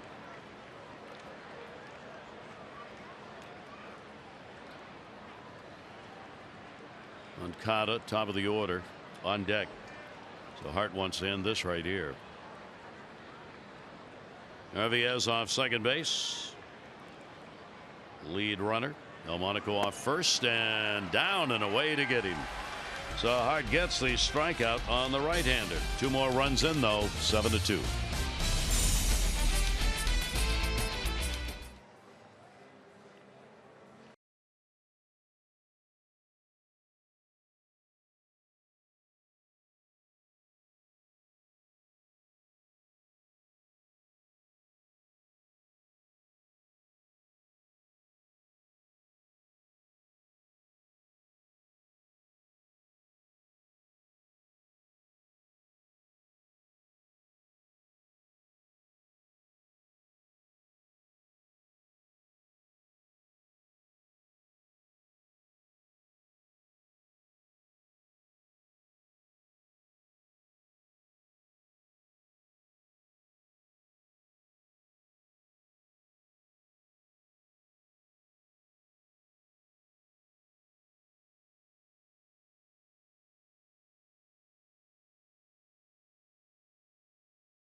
He's making his first major league start, not helped out by the defense there. And then there's a blast by Delmonico. 5% catch probability, and Mullins over boogieing right there. Kicks back triple. But how about Trey Mancini answering right back? And it looks like the offense starting to heat up a little bit. Chris Davis with a double, but here's a comebacker, and wouldn't you know it, another base running mistake by the Orioles. 4 outs on the bases yesterday. One tough one right there. White Sox with a commanding lead, 7-2 here in the bottom of the 5th. Geico 15 minutes could save you 15% or more on car insurance. Visit geico.com to see how much you could save. Maybe getting a little bit slippery out there as this light rain continues to fall. Shields having a little problem on the follow through on that one. Valera leading it off for the Orioles, puts it up in the air to left, not deep. Delmonico will move over towards the line. Couple of pitches, 2 fly balls to left by Valera. Our PNC Minor League Insights brought to you by PNC. No better time to act than today. PNC, make today the day. Minor league awards handed out. Brooks Robinson award going to Cedric Mullins. Yeah, good numbers in AA and AAA at 289. Of course, Cedric only 23 years old. Up at the Jim Palmer co-pitcher awards, Keegan Aiken and Zach Lowther. Some young guys. Aiken 23, Lowther 22. Rod Hendricks Community Service Award. Gonna go to how about Zach Jarrett. He had a fine year down there and did some good things for the community of Delmarva. Ron Johnson, the Cal Ripken Senior Player Development Award. Boy, did he have a tough year. All the players up and down. A record 32 players played for both Norfolk and the O's this year. It somehow kept that team going. And then Rich Morales was the scout of the year, the Jim Russo scout of the year. DJ Stewart, 1-0 delivery on the way to him, and a swing and a miss. So Stewart among the names talked about all year, and the Orioles have a chance to take a look at him here on the call up. He popped out his first time up. Shields has thrown 13 out of 16 first pitch strikes in the ball game, so he's done a pretty good job getting ahead of hitters. 1-2 delivery on the way. The off speed will be taken up high. We were talking about how the White Sox with the triple tonight have 39 on the year. I thought that was extraordinarily high, only to find out they're second in the majors. Arizona Diamondbacks have got 45 triples. Wow. Goldschmidt's probably got 40. Yeah. 2 ball 2 strike count. So the Diamondbacks lead the majors in triples. St. Louis is last with 9. So of course then I wanted to know, well, who's had the most triples in the live ball era? The 1924 Pirates had 122 triples in 1 year. 1924. I got to believe some of the ballparks did not have fences. Right. Probably still in 1924. 3-2 delivery on the way.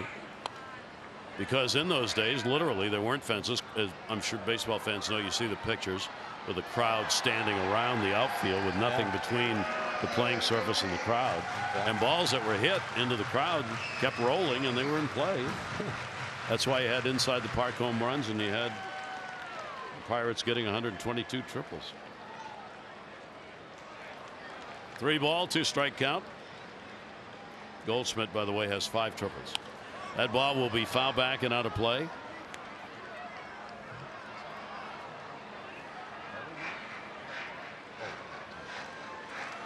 Ketel Marte leads Colorado with 11. 3 baggers. I understand Colorado, the big outfield there. I'll roll forever. Well, maybe Kansas City might have a couple guys in there. 3-2 delivery on the way. You got to talking about children, all the babies we've seen. That brought us to think about triplets, and that led us to explore triples in baseball history.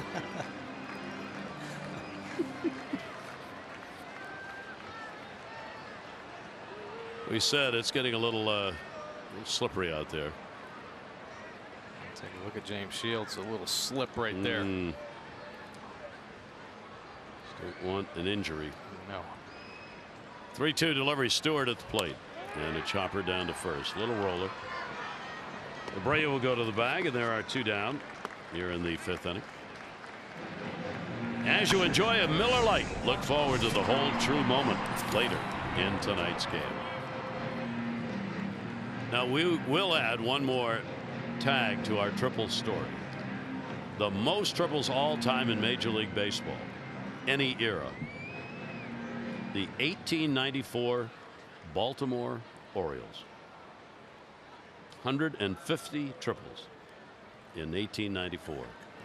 Well, there was some controversy there too, because I remember reading an article. The field was downhill, so the ball just kept rolling, you know, and they just couldn't get the ball back in time. That's tough defense. There's a great book out called Pug Baseball. It's one of a number of books about the history of baseball in Baltimore going back to the very beginning. It reminded me when you said tough times. Wow, was that ugly? The teams around Baltimore played in different associations, stealing players from one another, fixing games, involved in all kinds of shenanigans, fist fights all over the place, umpires getting shot at. I mean, it was not pretty. So Pug Baseball, it's a fun book. 1-1 delivery on the way, and a swing and a miss as Shields locates that one, cutting across the plate to wins. Yeah, pretty good slider there. And he is not afraid to throw his breaking balls to the righties. We've seen the sliders, we've seen the big curve balls drop in there. And Shields with the commanding lead right now, a little more aggressive in that strike zone. Shields just 6-16 on the year. But noted before the ball game, I was looking at his numbers, 6-16, but fewer hits than innings pitched, which is usually a real positive telltale sign for a pitcher. 175 hits in 186 innings. 1 ball, 2 strike count. He's only given up 4 in this ball game to the Orioles, and the only runs on the Mancini homers from James Shields. Austin Wynns battling here, and the 1-2 delivery on the way, and that will bounce.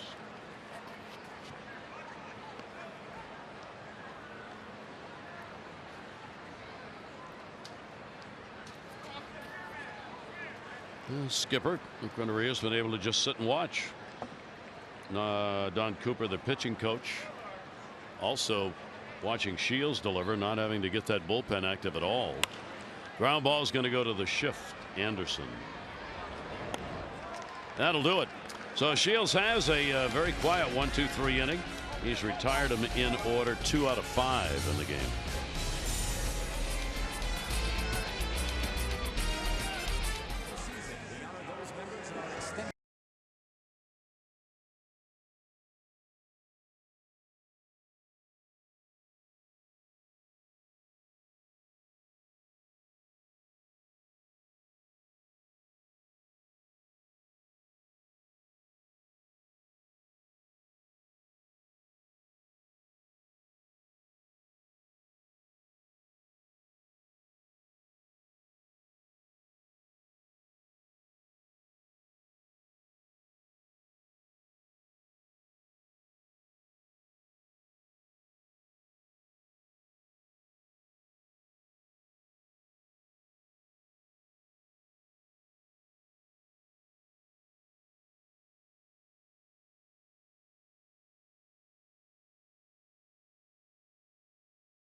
And Lexi Thomas, they're the founders of Flowers for Powers. They started it when they were 10 years old 5 years ago. They deliver flowers and smiles to people at infusion centers, hospice centers, nursing homes, and in-home patients, just to cheer them up. Do it on their own. How about that? And on behalf of Abby and Lexi, Orioles Charitable Foundation will donate $2,500 to Flowers for Powers. Ladies, congratulations. That's wonderful. That sure is. That's just great. Some big hearts, right? Yep. White Sox on top by a score of 7-2. Saw that mound was getting a little muddy, so between innings came out some of that turf on to try and dry it up a little bit, raked it around so nobody gets hurt out there in the mound. Hart will stay on, face 2 batters in the 5th. Walk and a strikeout. He's got Moncada now at the top of the order. Moncada is a switch hitter, so he turns around for this at bat. Moncada's hit 198 right and 233 left this year. Both the average and the power have come from the other side of the plate. 15 of his 17 home runs hit left-handed. 0-1 delivery on the way.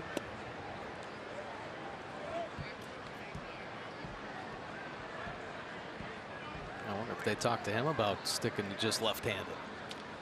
Yeah, good question. I don't know what his career numbers. I mean, he hasn't had much of a major league career. Hasn't been up long enough.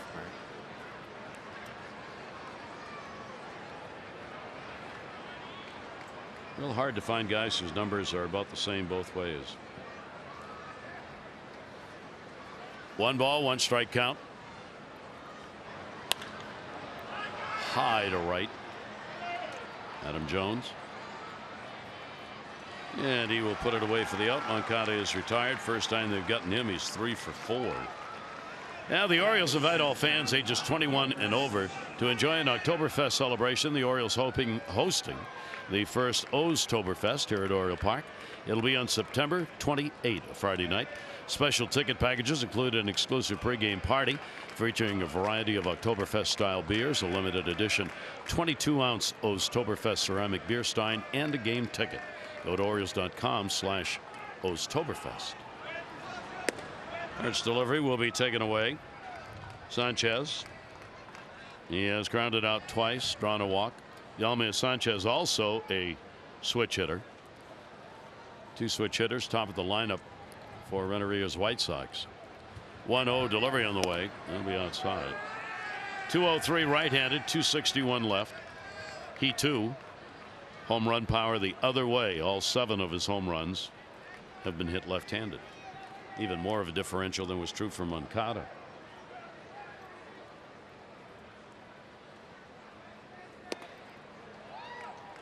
Instead of coming in, tailed away. 2-1. Get some good movement when it's down on that fastball, especially a little 2-seam heater that's acting like that true sinker.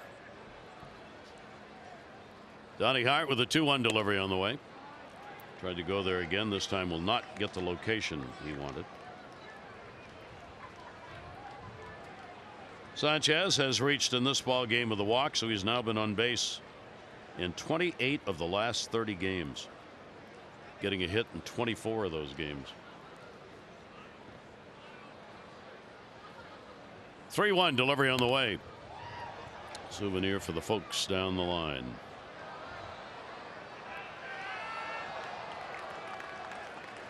And Sanchez takes the count full, 3-2. Interesting year.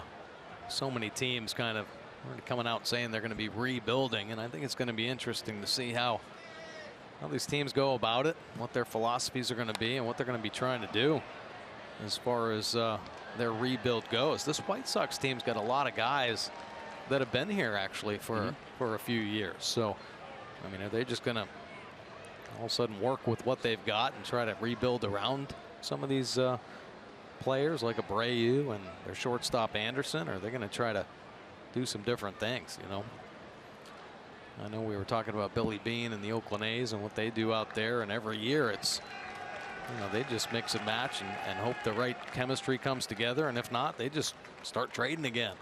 I took Billy Beane made a comment about this in a recent MLB interview, which I thought was intriguing. This is what he said now about what the Oakland A's do to put a team together. We're not really a club that's organic. We're a transaction-based team. Certainly our corner guys are draft and development, but the rest of the team were all transactions. And we figure with enough of those transactions over really a very short period of time, you can actually put together a team pretty quickly, quicker than maybe people think. I thought there was, I mean, he seems so far ahead of the rest of the baseball world in some of these things when you think about it. Of course, that's what you do.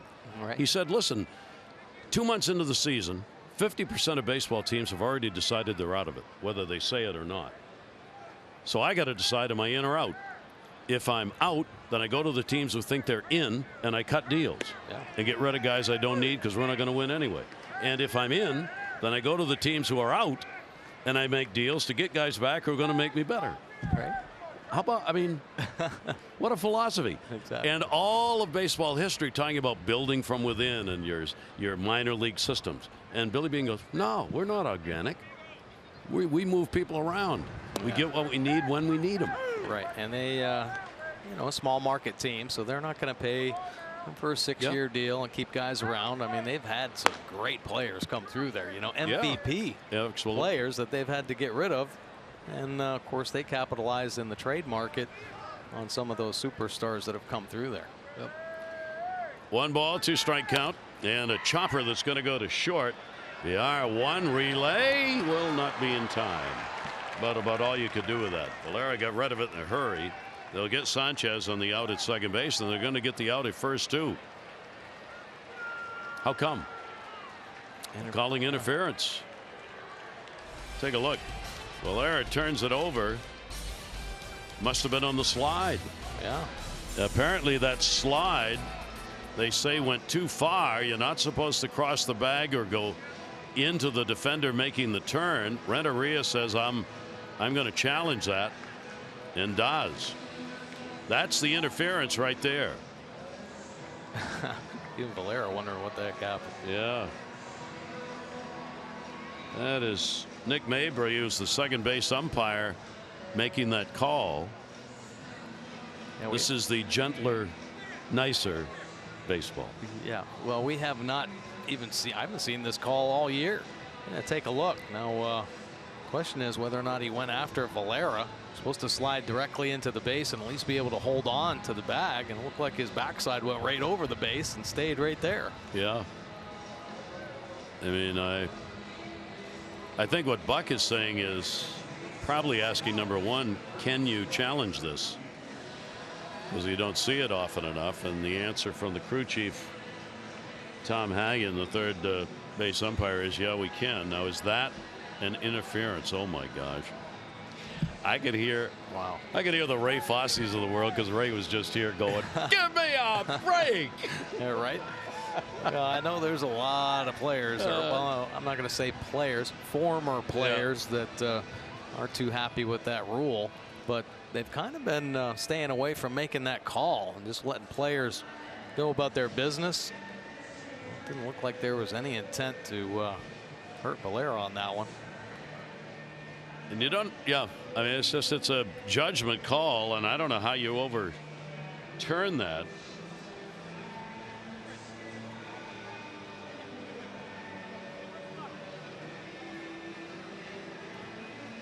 The slide rule that requires you stay within contact on the bag.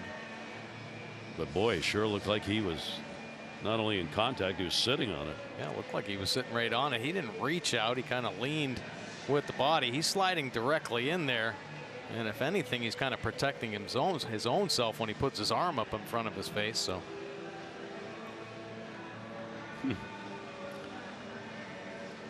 well, New York will have to decide on this. Was the slide rule violated?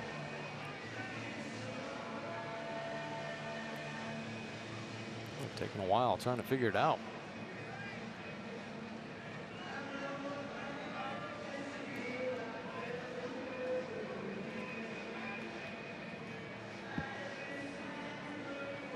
I don't know. I'm looking at the instant replay rules set out by Major League Baseball, and regarding the slide rule, it says the on-field crew determines the double play attempt on a non-throw, like when the pivot man is taken out of the play. Well, this isn't that. Right.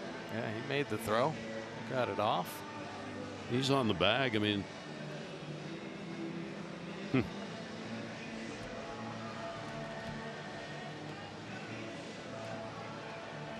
not sure. Know what they're doing, but not sure how you determine if he was within touch of the bag. That's supposed to be okay.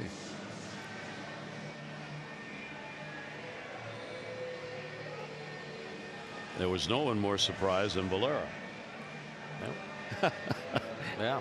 He turned around when he saw the umpire calling the runner out at second base, looking like,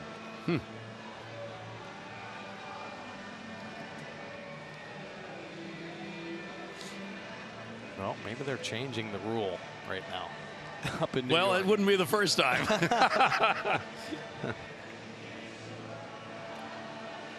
Out and safe. No violation of the slide rule. I think that's a good call. So on review, you're going to get the fielder's choice at second base, but Abreu is going to reach at first. And there will not be a double play, so the call is changed. It's changed from a double play because of a slide rule violation to just a fielder's choice out at second base. Yeah, well, Buck Showalter is going to somebody in the earful. That's Tom Hallion, the crew chief he's talking to.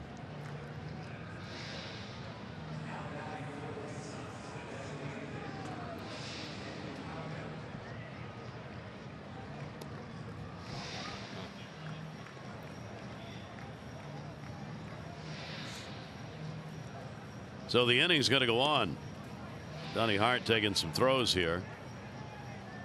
That's been another thing we've talked about on these replays, whether the pitchers are supposed to continue to warm up or not. Now, on this situation, it was 3 minutes. Yeah. And Dan Bellino, the home plate umpire, just looked out at Donnie Hart and said, "Are you okay? You ready to go?" He was going to let him throw a couple more if he needed to. So a runner on at first base. There are two down. Palka's had a couple of base hits, 2 singles, and he has grounded out. Abreu reaches on the fielder's choice. And back to work. The pitch is in there for a strike to Palka, the DH. Palka, with the 2 hits he's had in this ball game, is now 6 for 19 against the Orioles this year. 6 for 19 with a couple of RBIs. 0-1 delivery. That'll be way outside, handled by Wins. And a 1-ball 1-strike count. Palka trying to take advantage of the overturned call.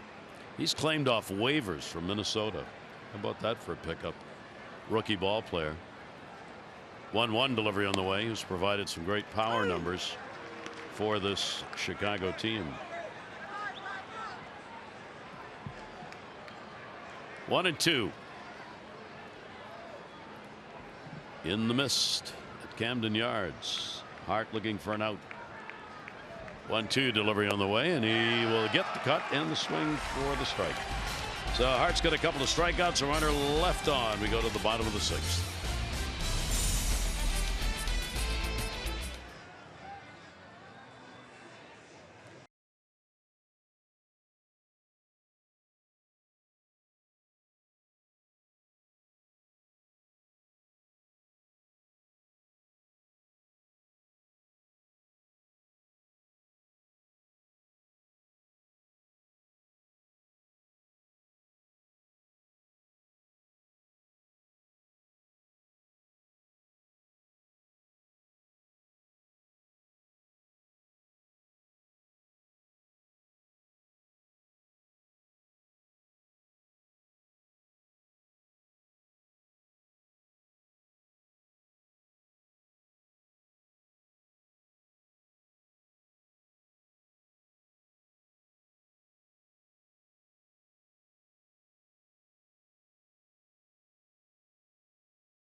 Trey Mancini providing the offense for the Orioles with those 2 home runs he has put up here tonight in his first multi-homer game of the year.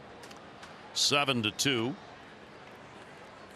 Orioles bat needing base runners. Cedric Mullins takes the big cut.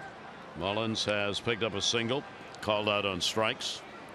Sanchez, every at bat, I swear, takes one step closer to the plate. He's right on top of the hitter. Here's the 0-1 delivery on the way. That should be taken inside, and he doesn't move. Yeah, you're not going to see too many come in that close. Man. It's just saying, go ahead, bunt. 1 ball, 1 strike delivery on the way. And the off-speed delivery by Shields had him over the top on it. And the count will go to 1-2 on Cedric. Mullins, VR, and Jones due up for the Orioles. Batting in the 6th. James Shields, 7 1/3, his longest outing this year came against Texas. 1-2. Mullins is going to ask for the timeout. Jeffrey Ramirez, Ronaldo Lopez, scheduled starters tomorrow night, game 2. 6:30 O's extra, 7 o'clock for the ball game on Masson. 1-2 delivery, came back a little zip on the 90. 2-2. Yeah, full body turn, and then a little 2-seam fastball trying to steal one on that inside corner. And Shields just been mixing it up all night. The only guy to see him well, Mancini. Good eye. Shields wanting him to go after it, wouldn't, and the count goes to 3-2. Shields has not walked anybody. He has struck out 4, surrendering the 2 home runs, 4 hits. Full count. Orioles. Luis Ortiz making his first start, second major league appearance. Pulled up lame, covering first. Worked only an inning and 2/3. Gave up 3 runs, 1 earned on 4 hits. Jimmy Accabonas came on, 4 runs, 4 hits in 3 innings with a walk and 3 strikeouts. And then Donnie Hart, who is still in the ball game.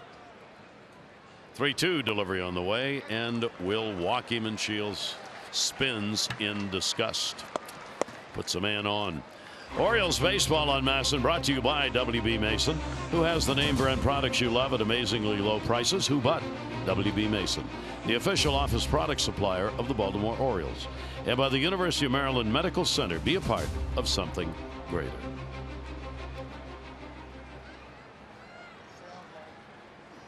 Leadoff man on for the O's. VR has hit into a double play, and he has struck out.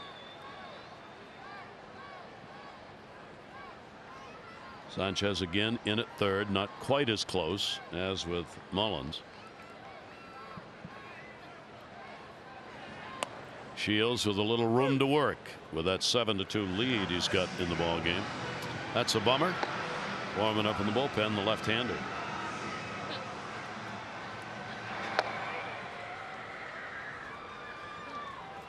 But a good pitcher. 0-1 count.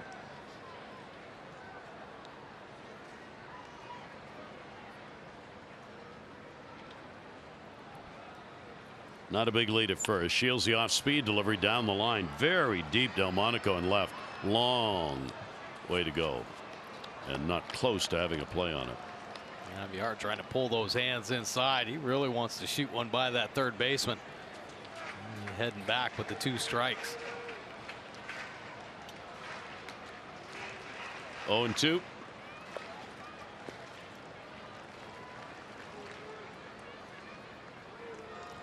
For VR, he's hit 276 here at Camden Yards, 263 on the road. Really spread it out well. 5 home runs at home, 8 on the road. 300 with runners in scoring position. Not sure anybody expected those kind of numbers from him. Ground ball, except maybe himself. Right. Fouled off. Well, he's had some pretty good years before this, and now getting an opportunity to actually get out there and play every day, prove what he can do. Buck's just saying, go out and play your game, and he's doing it. There have been some mental mistakes out there, but there aren't a lot of talented on the field as talented as him. And he is. We're talking about guys who've got some real power both sides of the plate. He does. He's a good hitter both ways. Switch hitter. 0-2 delivery on the way to him, and a breaking ball that will miss. Again, the consistent numbers as a switch hitter: 273 right and 288 left. 6 home runs from the left side, 1 from the right. 13 home runs picked up on the season by VR. 7 of those were the Orioles. 1-2. Cedric Mullins on at first base.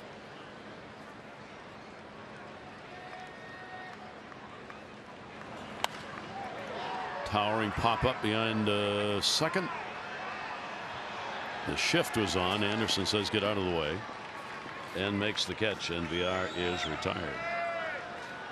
Well, an annual fan favorite has returned, the 2019 Orioles Pet Calendar. Presented by Pet ER. It's on sale at Orioles.com/pet calendar. Proceeds benefit Barks, Baltimore Animal Rescue and Care Shelter. Each year it's a sellout, so get yours, Orioles.com/pet calendar.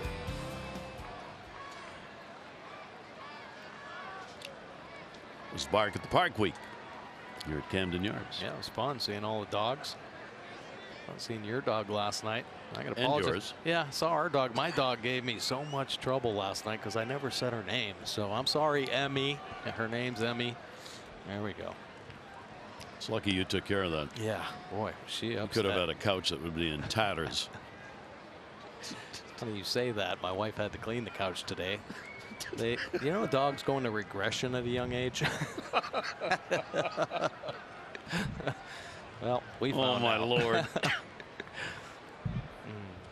Regression. Yeah. Here's Adam Jones. Shields delivery down low. 1 down, 1 on. Adams gone 0 for 2 in the ball game. He's 5 for 19 against the White Sox this year. He's had 2 home runs against them and a career .274 average against Chicago. Shields with a 1-0. Inside up and 1-1. I'm not liking that call there. A little drop down slider. Never looked like it came back onto the plate. We'll see the second pitch though. Up and in.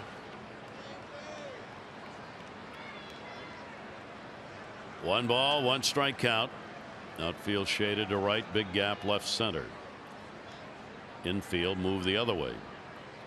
1-1 delivery on the way, and again came inside. That was nasty. Right at the back foot. Gets a strike. Yeah, a little two-seam fastball here. And Adam Jones thinking, okay, the slider coming back over again, a little front door piece, but no, this one going the other way. So crisscross action for a couple strikes. Narvaez, I don't know how he caught that. It was cutting away from him and down. He had a glove turned the other way. Snagged it. 1-2.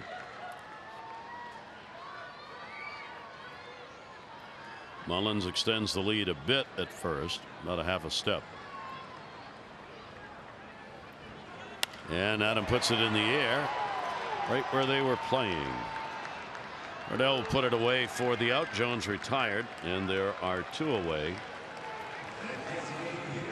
And Adam with an 0 for 3 in the ball game.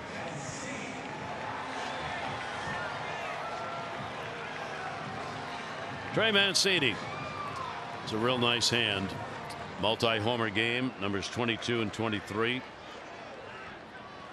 Both of those were solo shots, and the only 2 runs the Orioles have on the board.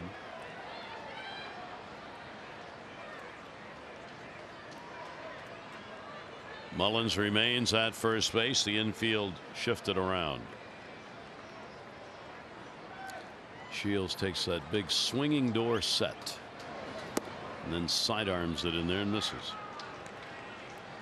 It seems like two different pitchers at times. Right there, that power sidearm delivery with some serious sink, and then times to get more up on top. He's trying to invent some stuff here against Mancini. He right? is, yeah. He knows who hit the home runs of him.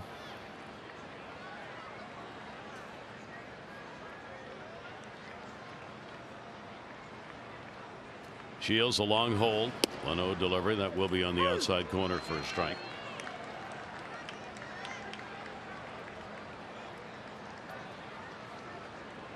James Shields on a pace to have a major league record of the first pitcher with sub 300 winning percentages for 3 consecutive seasons. Roger Craig had that happen to him.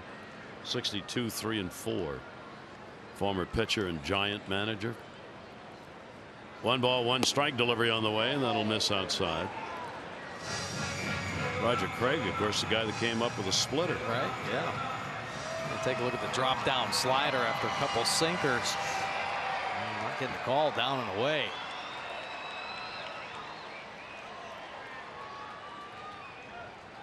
Don Cooper saying, give me that pitch, Mr. Umpire. 2 ball, 1 strike count.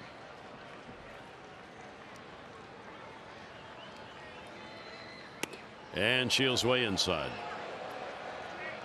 So the count goes to 3-1. There are 2 away. Chris Davis waiting on deck.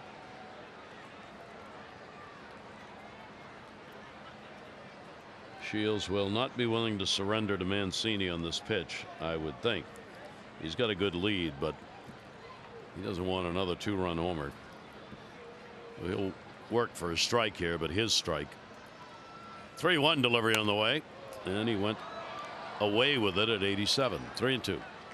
Good pass right there by Mancini. The one thing about Boom Boom is he has plate coverage. He'll turn and burn on a pitch on that inner third, but he loves driving the ball to right center. So if Shields wants to attack out there, they'd be happy to drive one into the seats.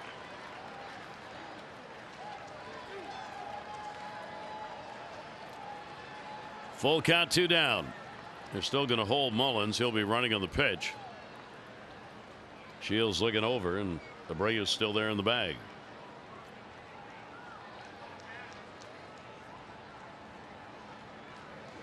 Full count delivery on the way.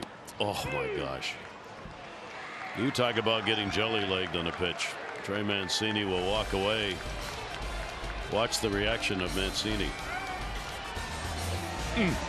White Sox up 7-2.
Jeffrey Ramirez on the mound against Ronaldo Lopez. Our coverage on Masson, 6:30 O's Extra, presented by Southwest, followed by game coverage at 7. All the access you need right here on Masson. Great playground area down in the concourse where the kids can go, have themselves a great time before, during, and after the ball game for a bit. Slides, swings, all kinds of great stuff down there. And the parents off to the left have a bar they can visit. Absolutely. Ryan Meisinger now into the ball game. 13th appearance for the O's. 6.28 earned run average. He's had a tough time learning his way through in his opportunity up here with the Orioles, giving up the 6 home runs. But I'll tell you, his last outing, his slider was sensational. As good as we've seen it at the big league level. The perfect location and some serious tilt. And hopefully he can come into this game with that same type of movement. Inning and a third for Hart. 3 for Yacobonis. Inning and 2/3 Ortiz. First major league start out. Pulled up lame covering first. So it's been a bullpen ball game for the Orioles. Arvisail Garcia. He got a 2 RBI homer that came in the 5th inning, number 7 on the year. He walked and scored in the 3rd. And is hit into a fielder's choice. Over the top, off speed at 83. Way out in front. Not happy with the cut he took on that one. 0-2. Man, there's that slider he'd been working on in his last outing. He came in and really had great command of that pitch. At times it's been a little flat up in the zone. And 12 of his appearances has given up 6 home runs. So keeps flipping it in like that, he won't. Got to make the play down to first base. Wins moves out to get the angle. Garcia is retired on the strikeout. MLB.TV is now available at a lower price, $25.99. Watch every out-of-market regular season game. Get a free subscription to MLB At Bat Premium. Blackout, other restrictions apply. Go to MLB.TV to take advantage of this special offer. 5 strikeouts recorded by the Oriole pitchers against this White Sox team that, as we mentioned, leads everybody in strikeouts. Shift will be on. Narvaez at the plate, their catcher. And the pitch will be taken up and away. Great average for him at 274, 7 home runs, 27 RBIs. And good work behind the plate. Narvaez will take that one on the inside corner for a strike. Once again, going with that slider. Definitely his best pitch. He can tend to pitch a little backwards now. He's found that command of that breaking ball. 21 games at Norfolk. 2.28 ERA. Left-handers hit a $179 at AAA against him. Right-handers 226. 2 ball, 1 strike count. Narvaez will take it on the inside corner. Turns away in displeasure. And the count's at 2-2. Good pitch right there. A little cheese at the knees. Now should probably play that slider, that power slider. And flipping in there right off that last fastball. And we'll get him. Pitch up, but close to the hands, and a strikeout, 2 in a row. No, he did indeed throw that slider. Probably not the one he wanted to throw, but still ends up being a successful pitch. Trying to do too much. Sees it big up around the belt. And then the going for the downs with 2 strikes there. A big pike strikeout there for Meisinger. Back-to-back Ks. Tim Anderson, the shortstop, coming up. A veteran player in the sense of this ball club, which is young. He's only 25 years old. Last year was his first full year. Played 99 games a year before and 146 last year. 1-0 delivery to him, and that will be taken inside. Yeah, he's a young player that's really come a long way defensively. A real good athlete, and finding ways to make those routine plays now, which is so important for a major league shortstop. And we talked about his bat. He said it. There aren't many. He's one of 3 for the White Sox to ever have the 20 home runs, 20 stolen bases. But as a shortstop, there aren't many in the game that can do that and play that type of position. And of course, that the shortstop for the Indians, he's one of the better ones in the game, Francisco Lindor. Yep. He's been doing that for a couple years now. Hanley Ramirez back in the day, he's doing that same type of stuff. over 3 years, hitting home runs and stealing bases. 3-1 delivery down the line. That is going to be out of play. Out of Tuscaloosa, Alabama, lives in North Carolina now. In Charlotte, where the folks in North and South Carolina continue to have to try and make way with the hurricane hanging in with rain. 3-2 delivery on the way. What an inning. So Meisinger comes on and strikes the side out. 7th inning stretch time. And our Ram Doo-Wop brought to you by Ram Trucks. Experience the power and toughness of Ram at your local dealer. Or log on to ramtrucks.com to get to work. Guts, glory, Ram.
Baseball, especially against James Shields. Here catching a fastball, 103, almost 104 miles an hour. It's a line drive going 369. A little paint scraper right there for Boom Boom, but not this one. He catches a hanging breaking ball, 105 off the bat. Another line drive. It gets up in the seats right there. Boom Boom Mancini, the only Oriole offense tonight. And a 7-2 lead for the White Sox. Gary Thorne and Mike Bordick with you. Want to remind you, Game 2 is tomorrow night. And the first 35,000, 15 and over, get the Orioles lightweight hoodie. It's very light. And there it is, the Orioles. And here's the hood. And it's really nice. So that would be an Orioles hoodie. Exactly. A lot of great giveaways here last month. I got no chance. I have no chance. Good job by Shields. And on the other side, a tough night for Ortiz to get out with the injury in his first start. Yeah, oh boy, that's a little disheartening. You know, I think a lot of people anticipating that first start, especially after that relief appearance he had in Tampa. It was a little roughed up. You knew the nerves were there. Kind of expecting him to settle in a little bit, and we saw some good signs, some nice movement on that fastball. But unfortunately, going down with that foot injury right there, a little late covering first base. Looked like he jammed it a little bit. So hopefully he's all right. We can see him pitch again. But Shields, boy, he's had everything going tonight. Good slider, good fastball, and the bullpen now coming in is Aaron Bummer. And it'll be his 32nd ball game, 3.38 earned run average. Sitting 314. The righty's getting him at a 350 clip. That's a big number right there. But look at the ground ball percentage, 62 on the ground. So if he makes a mistake elevated, it's getting walloped. So the Orioles bat bottom half of the 7th inning. Chris Davis for James Shields, a chance to win his 7th game of the year. Wow, solid line right here, scattering the 4 hits. The only numbers on the board from Boom Boom, a couple of solo shots there and the 5 punch outs for Shields.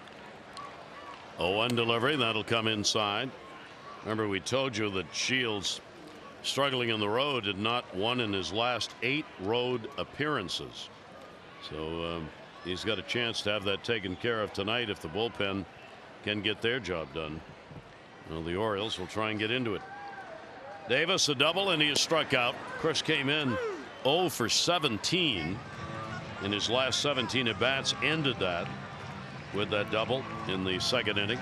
Then got caught in a rundown on a 1-4-5 putout that hurt the Orioles. Again, outs recorded on the base paths of advance runners.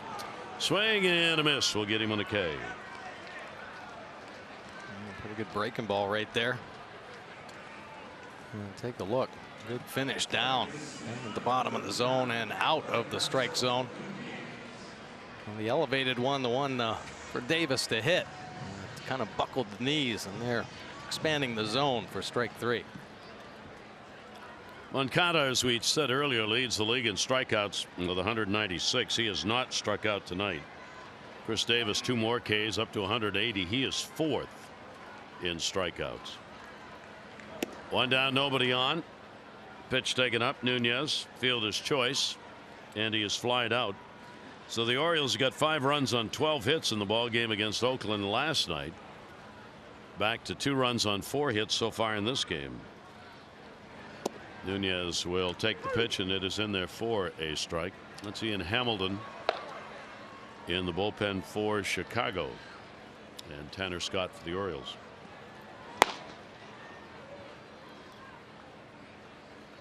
One ball, 1 strike count. That one he chopped on. Oh, they both thought the other was going to take it. First baseman Abreu started to it, then broke to the bag. Bummer looked over, saw Abreu break to the bag, and stopped looking at the baseball. It's a base hit. Yeah, oh, Bummer just not helping himself right there. Busts off, and it is right in front of him. All he's got to do is pick it up. He can take that himself. You know, Buck Showalter a few years ago, you know, incorporated the pitchers really taking charge on this, taking the deep angle and keeping that first baseman at home to avoid those type of plays. And the Orioles have kind of gotten away from that philosophy a little bit, but there you see what can potentially happen. It is a base hit, infield single, and the Orioles get hit number 5. Here's Valera. He has flied out twice to left field in the ball game. The Orioles try and mount a comeback against the bullpen ranked 11th in ERA in the American League. 4.36 the bullpen. They don't allow a lot of home runs. 3rd fewest home runs surrendered, and they do strike out a lot of batters. They're 3rd high in strikeouts. 0-2 the count.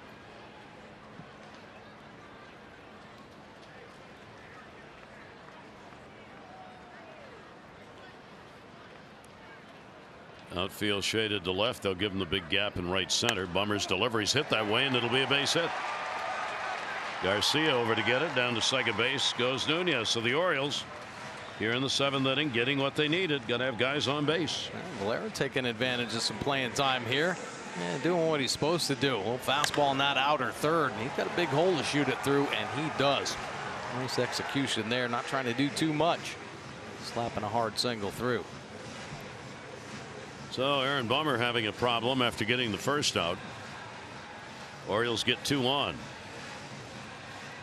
Bummer was recalled with the expanded roster, pitching at AAA this year. 2-3, 2.64 ERA. He had 31 relief outings with the Charlotte Knights. Well, let's see if the Orioles can take advantage. Stewart still looking for his first major league hit. He has popped out, grounded out, getting the start in left field tonight. Breaking ball with a lot of movement on it, down and away. Pretty good hook right there.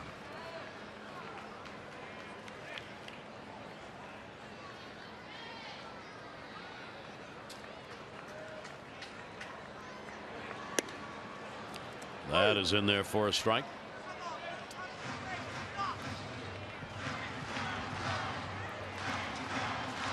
Count goes to 1-1.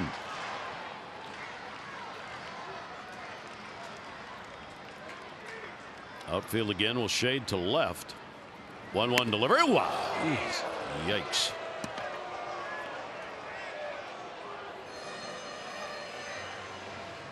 It's close. Just chucking it right there. Eee. Look out. Well, not the best command. You see that a lot with pitchers now. They're just up there throwing it as hard as they can. Got a fastball he could top out in the mid-90s. And not the best command. Back inside again. And that'll call for a little settling down. Long exchange conversation. As the catcher. Stewart backed off on those last two with some heat. 3-ball, 1-strike count. Obviously, Orioles take the walk here. Wins waiting on deck. Orioles with only one away here in the 7th inning.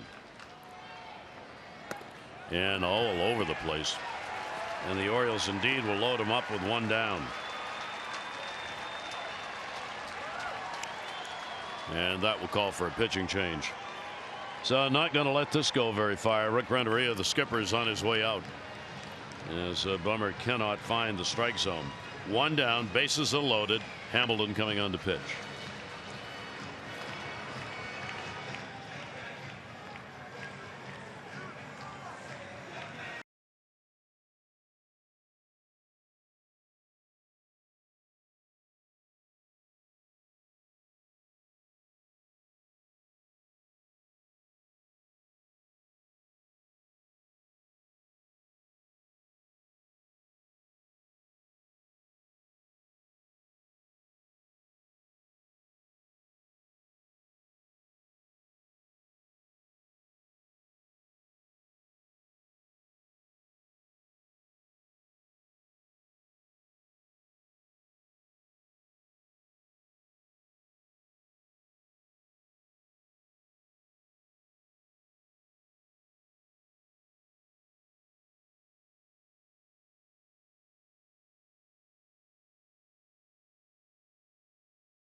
Just recently, I think he was pitching for University of Nevada or something like that, or Washington State as their closer. And here he is pitching in the big leagues. Pretty good arm as well. Mid to high fastball. Or mid to high 90s fastball, excuse me. A little slider to go along with it and change. Saw the numbers right there. He's only been in, this will be his 6th appearance with the White Sox. Some impressive numbers in the minor leagues. Had 44 games last year. A 2.64 earned run average. Looking to take advantage of his opportunity here in September. Bummer. About sums it up. Yeah. Talking to himself over there. 3rd of an inning, 2 hits, walk and a strikeout. So the Orioles have loaded him up. And Ian Hamilton, we'll see what he can do. Born in Dover, New Hampshire, but lives all the way on the other side. Vancouver, Washington, where he lives now. There are the Oriole base runners on Nunez. Valera with singles. The walk to Stewart. First major league walk for Stewart. Wins at the plate, 0 for 2. Sanchez is playing in at 3rd. Why? One down. Hamilton off that third base side of the slab will get the pitch in there for a strike. Now, why would Sanchez play in here? I don't know. A little tight right there. Yeah, a little too tight, if you ask me. But maybe he's just a little worried about the bunt. Who knows? If the base is loaded, 1 out. Yeah. You got a 7-2 lead. You open a hole up. You get that right. That'll be fouled away. So Corbin Joseph gets the opportunity as the pinch hitter for Wins. And there's so many statistics and the way defenses are aligned, sometimes just guys are placed out there by the computer, you know. And but I don't know. I don't think that's the right placement. And he's moved back a little bit, but probably should be getting back a little bit more. Well, it's a lot of room to the right and left, and a ball hit hard. 0-2. And did he go? They check it third. No. Tom Hagen with a call down there. Good fastball, 97 miles an hour, and executes with the high fastball, but Corbin Joseph able to hold up. Only 12 at bats since called up to the big club. He has picked up 1 hit, base hit. 1 ball, 2 strike count. Sacks full and outside. Corbin has had only a couple of chances in his career with the bases loaded. 0 for 2. Orioles are down 7-2. Bummer responsible for the 3 base runners on.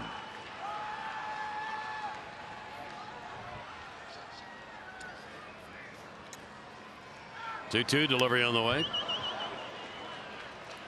96. He tried to put a little extra on that one. Yeah, good pass right there by Corbin Joseph, though. Not trying to do too much. Nice flat bat through the top of the strike zone. You're going to catch up to 96, 97 elevated. You better stay short to it and keep a flat bat. 2 ball, 2 strike count. Best chance the Orioles have had to have a big inning. Corbin Joseph waiting on it.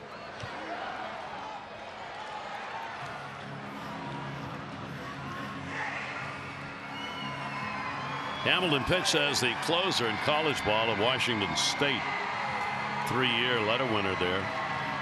Freshman All-American in college. Played in the Cape Cod Summer League as well.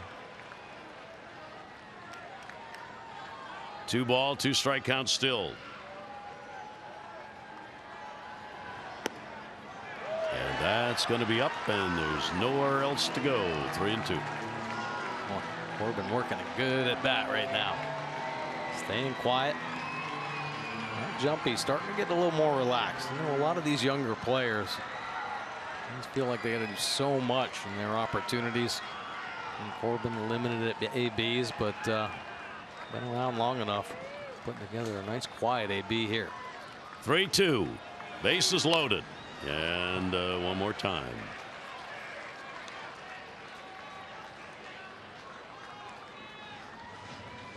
Corbin Joseph trying to do some damage here against the White Sox. They have led since the first inning run. Had a 5-1 lead at one time. Orioles have only been able to get the home runs by Mancini. And now a chance to really cut into the lead against this 21-year-old right-hander. 3 ball, 2 strike count. That's going to be a base hit up the middle. It'll slow down in center. Nunez scores. Valera scores. A 2 RBI pinch hit single. Corbin Joseph, and it is 7-4. Wow. That's one for the highlight film right there for Corbin Joseph. What an AB. And our 4th drive of the game. Yeah. Boy, he worked him too. Hamilton and he had a nice little battle, and once again attacking with that high fastball. We talk about the flat bat, and he had it through this whole AB, and finally getting on one, shooting it right back through the box. Bases loaded, so a couple of O's score, get him a little bit closer to the White Sox. Hurry to your local Ford dealers for great savings on cars, trucks, and SUVs. So congratulations to Corbin Joseph on a successful pinch hit. Now Cooper out to have a mound chat. There's still only 1 away. Orioles have runners on at 1st and 3rd. And Cedric Mullins at the top of the order. Corbin Joseph had only 1 RBI in his career prior to that base hit. He doubled that on 1 swing of the bat. And now Cedric Mullins will stand in. Again, Sanchez will move in at 3rd. 1 out. Stewart's the base runner at 3rd base. And Joseph, of course, over there at 1st. Mullins has a single, a walk, and he is struck out. Hamilton's delivery. Ground ball will go to 2nd. Moncada Nobody out, and a run will score. A double play possibility, but was it the speed of Mullins that forced the bobble? Well, speed can definitely put some pressure on the defense here. Looked like a routine ground ball, but a little too quick trying to get it to second base. And then something we talk about a lot, you don't go down after it with the glove. And he just flips it right out of the transfer hand. And everybody's safe. And the Orioles putting together a little rally here. Now they're down by only 2. An error charged. Moncada takes it. An RBI will be credited to Mullins. You don't assume the double play. And the Orioles are within 2, and they're on base. And the potential go-ahead run is at the plate. VR still only 1 away. Pitch is down low, and a nice stop made. Navia is going down to block that one. Runners on at first and second base. 19th error on the White Sox second baseman, Moncada. Now, we told you they have surrendered 71 unearned runs coming into this game, committing more errors than any other team in the league. 1-0 count in Hamilton. That's going to miss inside. 96. Count goes to 2-0. Well, the Orioles know how costly errors could be. They've been on that side of it as well, and they've seen the opposition take advantage of some of their miscues. Well, it's a great chance for them to really break this one open. All 3 runs charged to Bummer in a third of an inning. 2-0 delivery on the way. Mullins will slash that one foul down the left side. VR rather. So the Orioles getting a big inning started here after a strikeout, with Nunez kicking it off with a 1-out single. Valera the single, the walk to Stewart, chasing Bummer, and then Joseph 2 RBI base hit, and the error allowing Cedric Mullins to reach. 2 ball 1 strike count. VR waiting. Yeah, really this inning kind of kicked off with a mental mistake by Bummer. You see Fry down there getting loose in the White Sox bullpen. That little nubber off Nunez's bat, and his lack of communication. He and Abreu got kind of crossed up. Nunez walks to first with the base hit. And that kind of opened the floodgates. A big play. 2 ball 2 strike count. He was looking for a pitch away, rode in on him and missed. So another 3-2 count.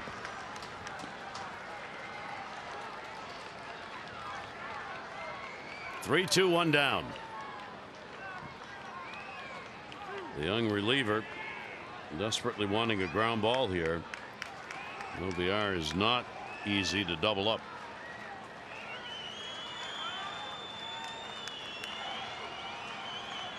Three and 2, runners off first and second. Runners will stay, and it'll be foul back. LBR always pretty good battling with the 2 strikes. Kind of widens out, chokes up on the bat a little bit. Isn't afraid to use left field. The R's hit into only 1 double play prior to the night. Hit into 1 in the first inning of this game in a 5-6-3. 3-2 delivery again. The R battles and fights it off.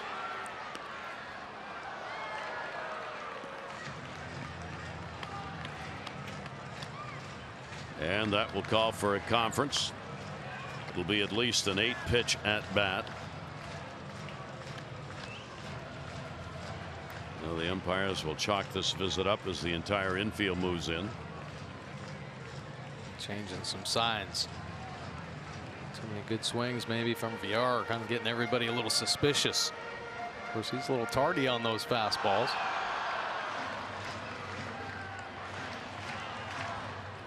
Cedric Mullins, the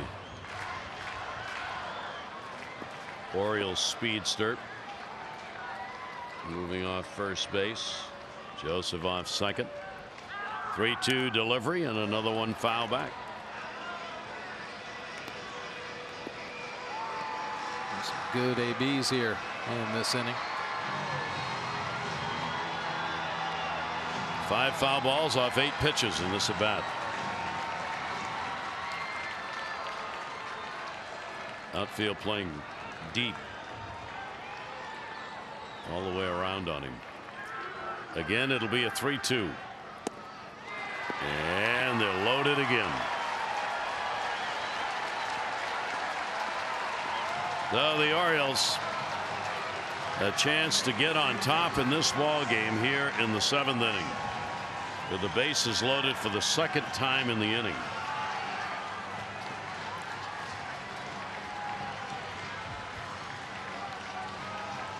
And Adam Jones. Adam has had 1 grand slam this year. 3 for 12 with the bases loaded this season. A couple of grand slams in his career. Joseph, Mullins, VR, the base runners. And 0 for 3 for Adam in the ball game.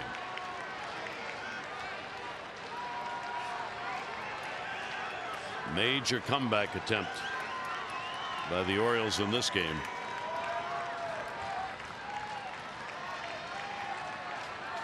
And again, everybody's going to come to the mound.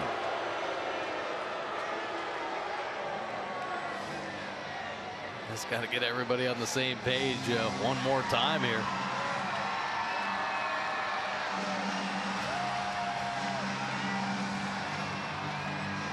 Things that happen, I guess, in the rebuild, right? Yep. Better to talk about it than to screw things up, so making sure everybody knows what's going on here. Are they down to 2 visits left or 3? 2. 2, yeah.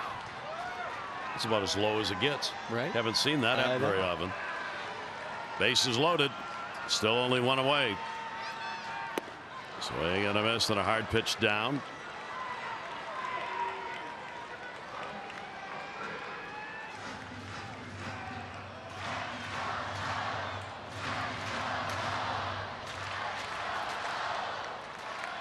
Oriole base runners checking out where the defense is, pretty much straight up. 0-1 delivery on the way, and that's going to miss down low. 1-1. Good speed on the base paths. Some good base running last time the bases were loaded, when Corbin Joseph got that base hit up the middle. It kind of died out there in center field, and Valera able to score from second base. But it was nice to see DJ Stewart getting to third base all the way from first. So nice heads up base running. 1 ball, 1 strike delivery on the way. Adam will take it. Did he go? No. Adam Hamari down at first. Nope. Been in. Yeah. Had him a little check. So for Ian Hamilton, only his 6th major league appearance. A jam here in the 7th. 2-1. Sacks full. Adam will go in the air to right field. It'll back him up onto the warning track. And the catch is made by Garcia. Everybody tags. A run will score. Sacrifice fly for Adam Jones. Bringing in the run, Joseph, and it is a 1-run ball game. Nice inning. Nice AB right there by Adam Jones. Take a look. You see the sac fly line right there. Doesn't have to get it this deep, but he does. Pushing him all the way back to the wall. Garcia ends up making a nice play. Jumping up, and then the backside hitting the wall. Adam Jones picking up the RBI, and the Orioles 1 run away from tying this one up. So the potential go-ahead run is now at second base. And Trey Mancini's already delivered 2 home runs, solo shots. He has also struck out. There are 2 down.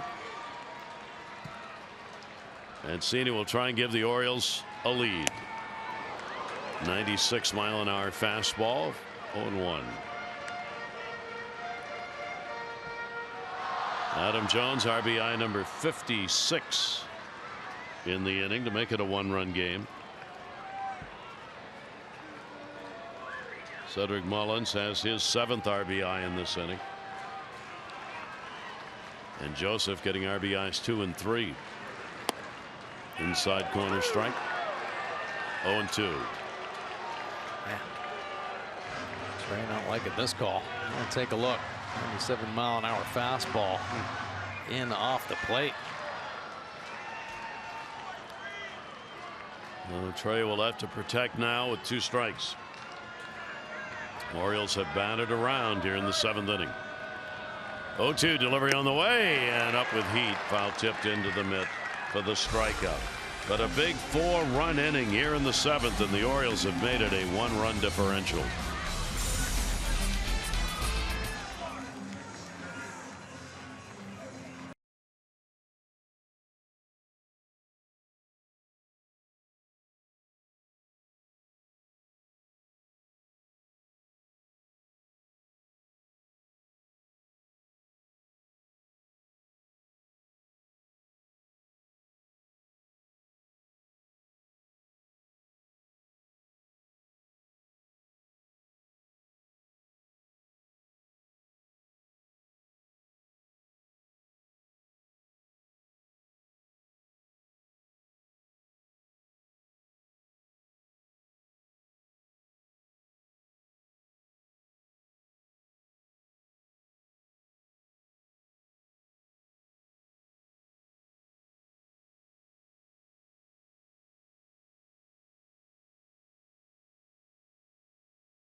Old true moment. Now Luis Ortiz making his first major league start. And here, a little chopper down to Chris Davis, and he takes that drop stick. But then there's a little lack of communication.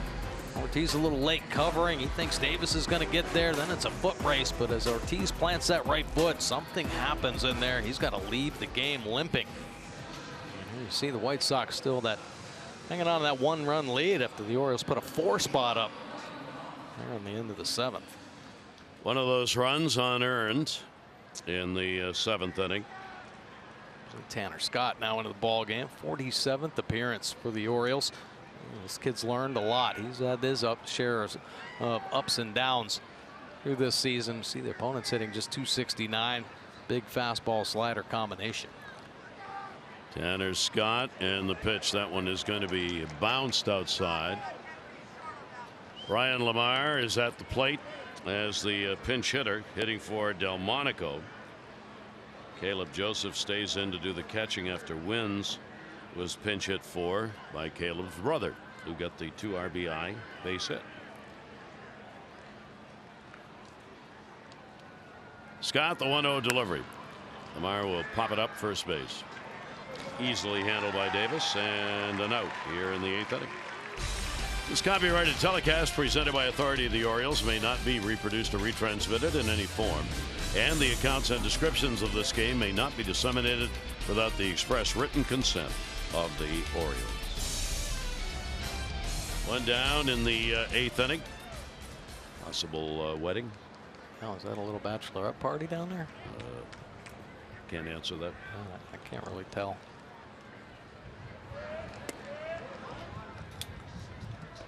Should send somebody to do some investigating. I'm staying out of this.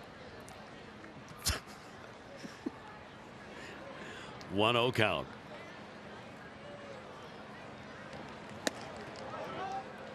Pitch will be taken, and it is ball 2 from Tanner Scott. Number 9 hitter Cordell has struck out twice. He is grounded out. It looked like it was going to be a rather easy finish for the White Sox, is anything but, as the Orioles give themselves a great chance to win this ball game. 2-0 delivery, and the pitch by Tanner Scott will be taken inside. A ball game like so many in Major League Baseball in this day and age that had to be turned over to the bullpens. Shields did a great job. 2 runs, 4 hits over 6 innings. But between Bummer and Hamilton, 4 runs, 3 earned on 3 hits and a couple of walks. Strike is taken, and the count will go to 3-1. Meisinger an inning. Struck the side out. And Scott on in relief. 3-1 delivery. Whoa. Way back in left field. How far? Goodbye home run. That off the bat was a no question dinger. So they get one back and make it 8-6. Cordell nails it. Well, Tanner Scott, one of the better fastballs in all of Major League Baseball, and he was fortunate enough to square it up. It's going to go a long way, and he does. He gets on an inner third heater. Take a look at this. More center cut heater, and he backlegs it. He knows right off the bat. He caught that one clean. That's his first career hit. Wow. And it's a home run. So Cordell enters the hit side of the ledger, and his teammates celebrate it with him. It's game number 8 for him. He did have an RBI before, but he did it without a hit. So his first major league hit is a homer. And the pitch will be taken inside. Nice way to start. Cordell with the 0 for 3 down in the ball game. He came to the plate major league 0 for 15. 2-0 count. Jan Moncada will tip that one foul off Caleb Joseph. So the White Sox using the long ball in this game. They got 2 off Yacobonis. And now the solo shot here by Cordell. Well, a big tack on run, obviously, for this White Sox team. Trying to keep this guy at bay. 3 knocks already tonight. Double, 2 singles, RBI, run scored. They finally got him the last time up. He flied out to right. Moncada has many hits in this game as he had in the 4 in Chicago against the Orioles. 2-1 delivery will be up high. So 5 of the runs, 5 of the 8 have come off home runs in this ball game for the White Sox.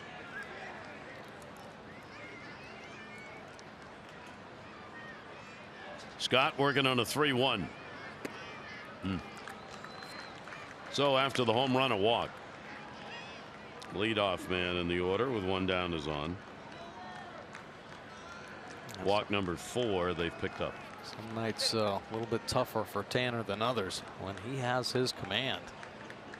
You might as well just write 3 Ks down in the book. I mean, he's as dominant as anybody, but this is what you see, some inconsistencies with the young arm.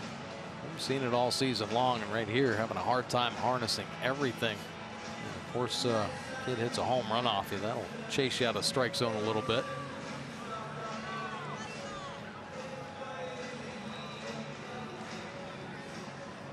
Now you got Sanchez coming up. Middle of the order. Sanchez and Abreu are due up for the White Sox.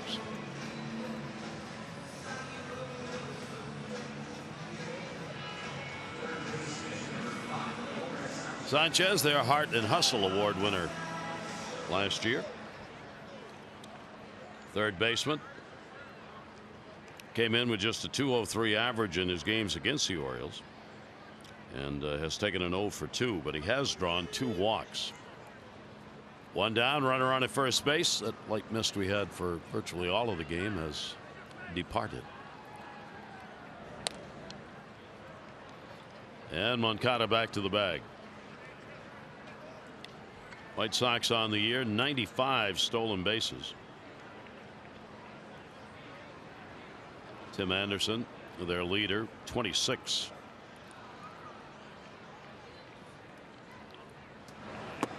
Pitch is taken. Had no intention of swinging on that pitch, and it's 1-0. Fry up in the bullpen has been up, so he's ready to come in. Moncada stolen 11 out of 17. He's the base runner. 1-0 delivery on the way to him. Ate him up. 1-1. Nasty slider right there. Caleb Joseph trying to get that fastball command. A lot of times you'll see a catcher call for the breaking ball because in order for them to execute the breaking ball, they really have to finish it out in front. He does there, burying that one back foot. So that might help his fastball right here. 1-1 delivery on the way. Back upstairs, 1-2. Tanner getting a lot of time on the mound. Left-hander so vital to be available either as starters or in the bullpen. So the Orioles bringing him in all kinds of situations this year. Arjun McDowell, the pitching coach. 1-2 delivery on the way. Chopper to short. VR. Valera. Davis. 1 run, 1 hit, no errors, nobody left on base. Home run. First major league hit of his career. Cordell got it.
To pinch hit.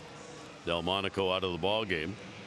Take a look at Jace Fry coming out of the White Sox bullpen. Real good numbers on the year. 4.24 earned run average. Take a look at the bottom. 66 punch outs in 46 2/3 innings. Are you kidding me? Guy must be throwing 120 or something. Opponent's hitting 186. Overall, the righties is 229. Lefties not much of a chance. 132. He doesn't throw 120, but he does have a really good fastball. 92 to 97 with the four-seamer, but he really loves his breaking ball. Got a good slider, curveball, kind of cut it, a little hybrid pitch in there, and also the change, but he loves flipping it in there, spinning it. That's how he gets most of those punch outs. He's a 25-year-old, and he'll face Chris Davis. Fry working in only his 5th professional season. He had 11 games with the White Sox last year, his first major league appearance. From Vancouver, Washington. And the pitch will be taken for a strike. 0-1 count. So the Orioles picking up 4 runs in that 7th. Gave one of them back in the 8th on the homer. And Davis a wave at a pitch away. He has struck out twice and had a double. Juan Minaya in the bullpen. Jace Fry, a one-time starter, actually signed as a starter, and a couple Tommy John surgeries later. Moncada's got it. And Davis is retired. 8th inning. Finally finding a home in the bullpen after all that work, rehabbing back. And he's found himself in some high leverage situations. A couple arms got hurt, and he got pushed straight to the back end. Oregon State University, where Fry pitched his college ball. Hamilton worked 2/3 of an inning. 1 run unearned. 1 hit, a walk, and a strikeout. Pitch is in there for a strike. Nunez a base hit, 7th inning that started out the Orioles batting around and getting 4 runs on just 3 hits and an error in that inning. 0-1 delivery. Broke that one down and away.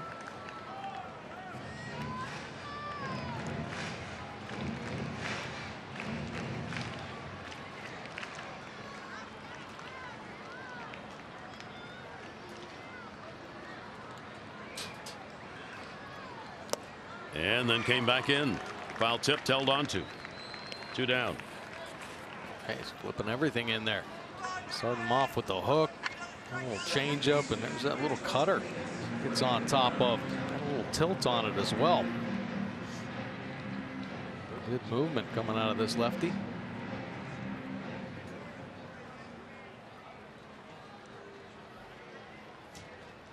Brevek Valera. Base hit, run scored, 1 for 3 in the ball game. Mets beat Boston 8-0 in their game tonight. Talk about getting ready for the postseason. The Red Sox used an opener. William Huefez, a left-hander, worked 2 innings, gave up 2 earned runs. Syndergaard for the Mets, 7 innings, gave up only 3 hits. So the Red Sox in full mode to prepare their pitchers for the postseason. Yeah. Oh, yeah. It's all hands on deck, right? The postseason. Yep. Cuevas had been a starter at AAA. I don't remember hearing that name. No. I think he had to be a September call-up. And they're not playing against a team that has anything at stake, so Cora could do whatever he wanted in that game and in preparing things for the Red Sox. 3 ball, 1 strike count, 2 away. And that's going to be in. So, again, the Orioles are going to get the potential tying run to the plate. They had the potential go-ahead run to the plate in that last inning. They have picked up 4 walks in the ball game, 1 off each of the 4 pitchers. And DJ Stewart will bid for his first major league hit again. 2 down. Drew a walk, scored in the 7th. And even against Stewart, third baseman Sanchez plays in. Not taking any chances. Gonna have to ask about that tomorrow, just out of interest. Yeah. So obviously there's a reason for this, why they would play him in virtually all situations. 1-0 count with 2 down. And way outside. Neviez with a nice stop. This is going to be their next to the last visit to the mound. Right? Or is this 6? Is this 6? Wow. And when they have a meeting, they pull everybody in.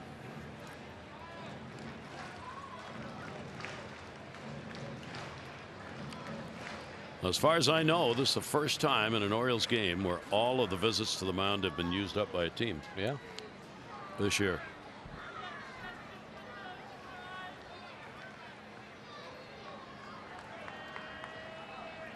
Two-0 count, 2 down.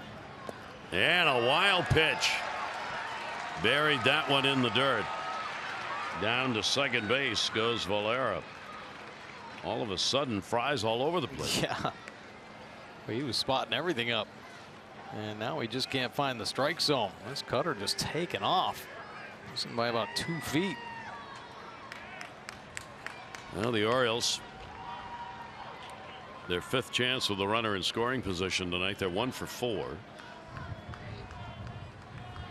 3-0 delivery, green light, foul back off the catcher.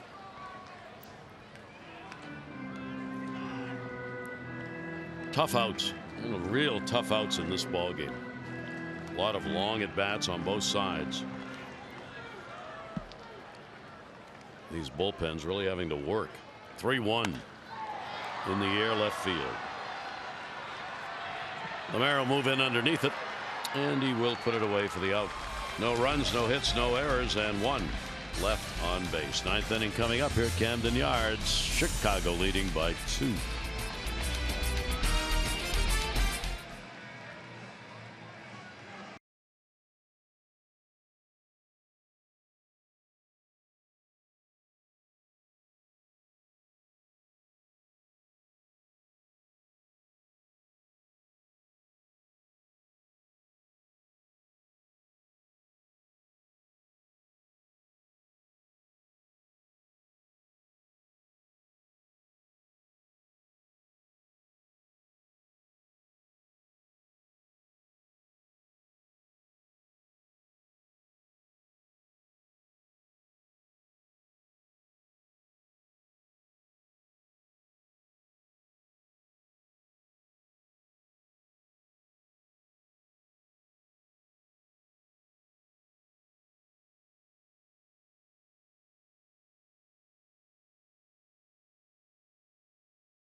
Baseball on Masson, brought to you by Southwest. Low fares with nothing to hide. That's transparency. And by Johns Hopkins Orthopedics. When you have a setback, they set you up for a comeback. Pretzel, please. Butter, cinnamon. Top a little white sugar powder on top of that. Or mustard. You prefer mustard on your pretzel? Wow. Well, I'll take anything right now. Yeah. My goodness. Yeah, I like mustard on a pretzel.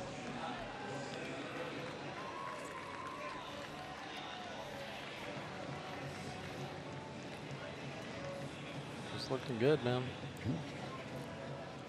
Happy to have you with us on the Food Channel, live from Camden Yards. Miguel Castro now out of the ball game. 60th appearance this year, 4.15 earned run average. It's hitting that 242 off Miguel. And of course, the power arm, that ground ball percentage rate at 50%, a good number right there. Ball game that's not over. Castro needs to shut it down. The White Sox side of it right here. Abreu has had an 0 for 4. He was denied a base hit on a fine play by VR in the 5th inning. Flied out, lined out, fielder's choice, and that ground ball out from Abreu. And that pitch he will take. We'll get yet another. Nick Jones up in the bullpen. The new game of baseball. 5, 6, 7 pitchers a ball game. 1 ball, 1 strike count. Just could not stay back long enough. Out in front, fouls it off. Yeah, getting a little geared up for the big Castro fastball, so out in front a little bit.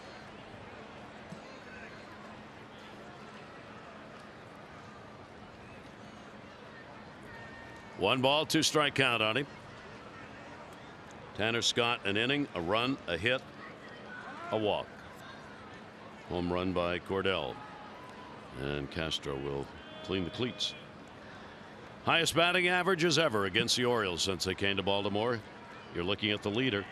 Came in hitting .372. Gonzalez .371. Adrian Gonzalez, number 2. Swing and a miss. He got him. So the Orioles have held down Abreu in an 0 for 5 night. Keep making pitches like this, you're going to get them the whole series. Beautiful, starting that slider on the dish, and boom, breaking off the corner and missing that one by about 10 inches. Getting him out in front as well. Nice pitch. So Abreu gone.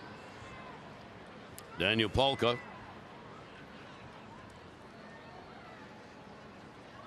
Castro's delivery to him. RBI base hit. Another single in the 5th inning and scored on it. So he's had a good 2 for 4 ball game with a ground out and a strikeout to go with it. Polka, their designated hitter, 0-1 delivery. And that will be away. It's an area the Orioles have not had good production out of DH. Trey Mancini's done a good deal of that in the second half. The loss of Trumbo really hurt. Orioles' second lowest average for DH in the league. Third fewest home runs and the second fewest RBIs. So that's a spot you got to try and figure out, where do we get production? Who's going to fill that hole? It doesn't need to be just one person. 2-1.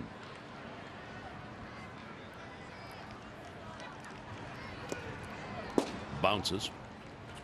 That one off the front of the plate by Castro, and a 3-ball 1-strike count. I know Buck in the past talking about the designated hitter, and he certainly would love to have one that was versatile. You know, guys that he can move in and out of the field. Give guys different days as a designated hitter. Almost use it as a day off for some. So after a strikeout, a walk. Apparently each Oriole pitcher was required to surrender a walk except for Meissing. He struck the side out in the inning he worked. Everybody else has given up one walk. Yeah, Meisinger found that feel for the slider. Boy, did he throw some good ones.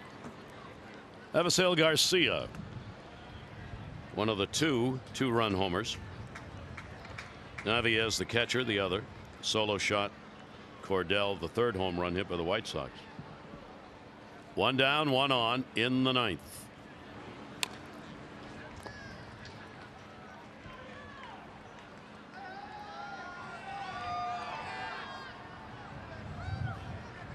White Sox looking for victory number 58 on the year, and the Orioles trying to avoid their 105th loss of the season. 0-1 pitch on the way. Got to pull the hands in a little bit. Mullins will handle that one. Runner back. 2 down. Yeah, that big fastball riding in, kind of chasing the knuckles of Garcia there, but he fought to try to get that barrel on it. Still jumped off the bat pretty good. Big, strong guy. Naviez will stand in, their catcher. Hit by a pitch, struck out in the home run.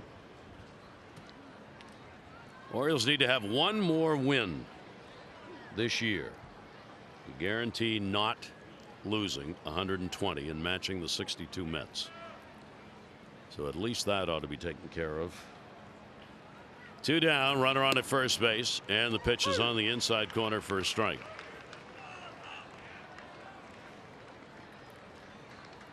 Talked about this team of the White Sox and their rebuilding started last year. Their average age in their lineup has been 26.5 years. Orioles at 28.5. That'll go to center. Mullins coming. He's got it. And that will retire the side. The Orioles will have 9-1-2 due up. Nate Jones coming on to pitch.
In this ball game, bottom of the ninth inning, with the White Sox leading at 8-6 and back from the DL. Yeah, Nate Jones fresh off the DL. Came back a few days ago, 9/11, and he had a forearm strain. Big arm he's got. He's good. Rush it up there almost 100 miles an hour, but he's got a power slider as well. That's really his bread and butter for the punch out. Opponent's hitting just 216 off Jones. Defensive changes. Cordell's going to go to right field. He'd been playing in center. Avisail Garcia out, and Engel will move in at center field. And the Orioles will have Jace Peterson hitting in the number 9 spot. Then Mullins and Villar due up. So Jace Peterson will start it out here in the bottom half of the 9th inning against Nate Jones. 32-year-old veteran pitcher on the mound.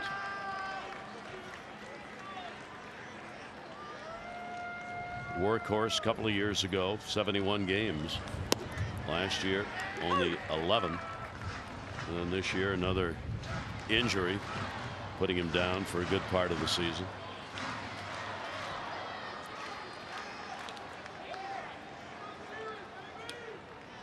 Peterson, 0-1 count. Jace came on with a big 8th inning RBI double in the ball game last night in a pinch hitting role, and getting another chance at it tonight. Fry worked an inning, a walk and a strikeout. Hamilton 2/3 of an inning, 1 unearned run on a hit. And Peterson not real happy. And take a look at Jones' delivery here, just kind of taking the ball straight back. No real arm swing, kind of showing the ball, and boy, does he unleash some fury. Here's a nasty slider, and Peterson not getting the call. Looked like it dropped down out of the zone. Let's take a look on the pitch cast. Caught the bottom part of the box, but didn't look too good. So 1 away here in the 9th inning. Mullins reached on an error, got an RBI in the 7th. Base hit, a walk and a strikeout. He will foul that one back into the screen. Orioles right now 2-2 against the White Sox on the year. Orioles have had wins this year against only a couple of clubs. Atlanta, they went 2-1 in the 3 games, and the Mets 3-1 in the 4 games. 0-1 delivery. Those are the teams the Orioles have winning records against this year. 18,265. 265 the amount of attendance here tonight. Mullins 1-1. Jones delivery again off the end of the bat and foul back. Amazing how he can get that kind of velocity without a true arm swing. You know, it seems like the guys have to get so much going to create that kind of velocity. No wonder he gets hurt. Yeah, that's a lot of pressure on that arm. Jones at 1-2. And will just miss. Tough take. 98-mile-an-hour fastball. Jones against the Orioles lifetime has a 2-0 record, and he's 1 for 2 in saves.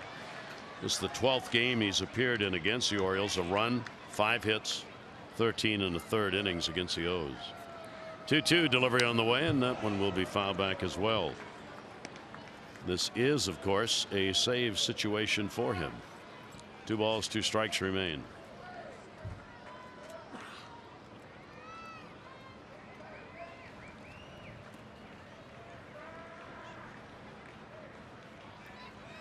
Jones has 4 saves this year. Here's the 2-2 again. Mullins wraps that to the gap in right center field.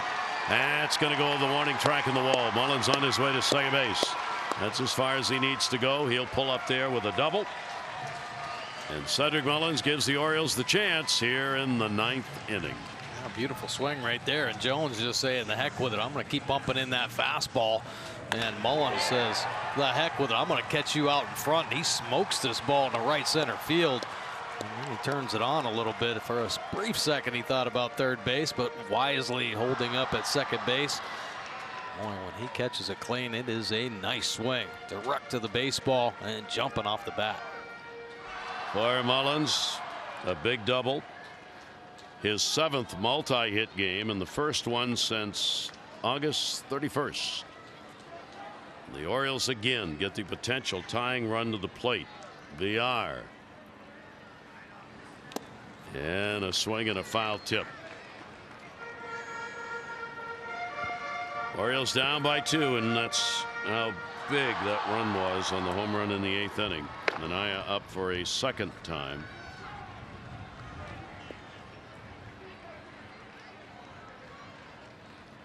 Oh and 1. Jones delivery, buried that one down low. And a 1-ball 1-strike count. Hard slider down there. Another nice block. White Sox catcher getting that big body over in front of it. VR in that series in Chicago went 5 for 8 with a home run earlier this year in May.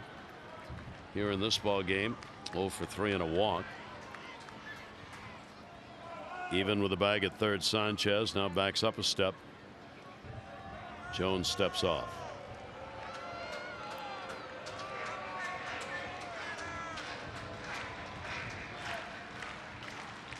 One ball, 1-strike count.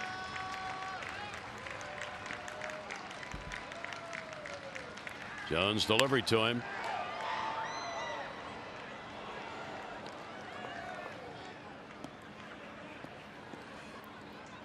And the count goes to 1-2.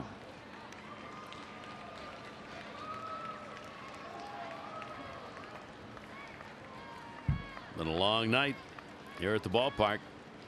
Skipper, who at one point probably thought he had a pretty good handle on the game, Rick Renteria. Swing and a miss.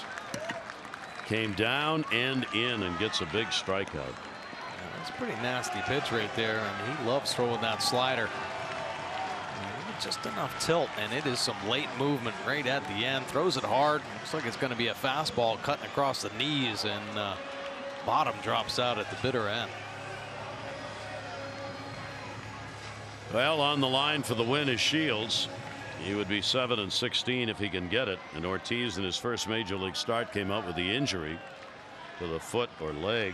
Just an inning and 2/3, but charged with 3 runs. So he would take the loss. But not done yet. And the pitch is in there for a strike. Adam Jones 0 for 3 and an RBI sac fly. 2 down, 9th inning. Orioles down by 2. Nate Jones looking for a save. Adam Jones looking to ruin it. Adam has gone 1 for 5 against the right-hander. Thayer gets up in the bullpen. Join Manaya. 0-1 deliveries outside.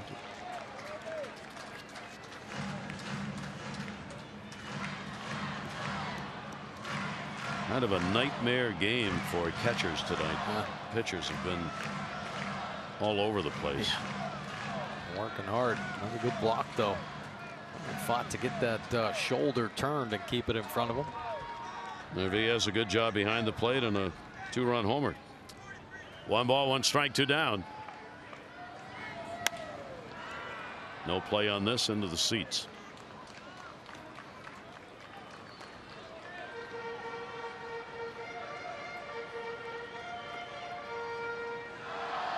Well, Oakland made that long trip to Tampa, going around the hurricane after the ball game here last night, and they picked up a 2-1 win. Oakland beating Tampa Bay, so they're charging. Yeah.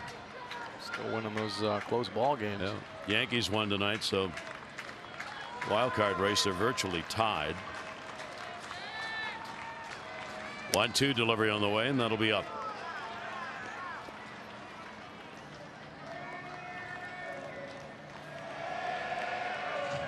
Two balls, 2 strikes, and 2 down.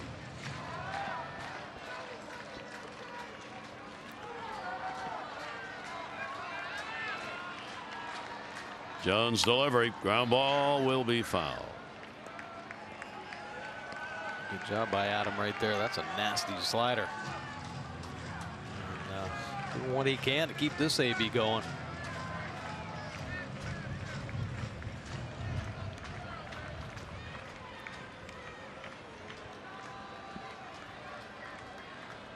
Jones coming back on the 11th of this month from that rehab. Hadn't pitched since June 12th, the major league level.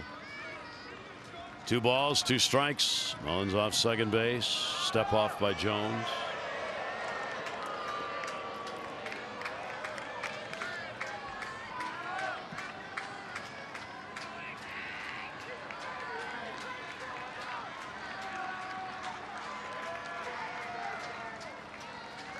Two delivery on the way.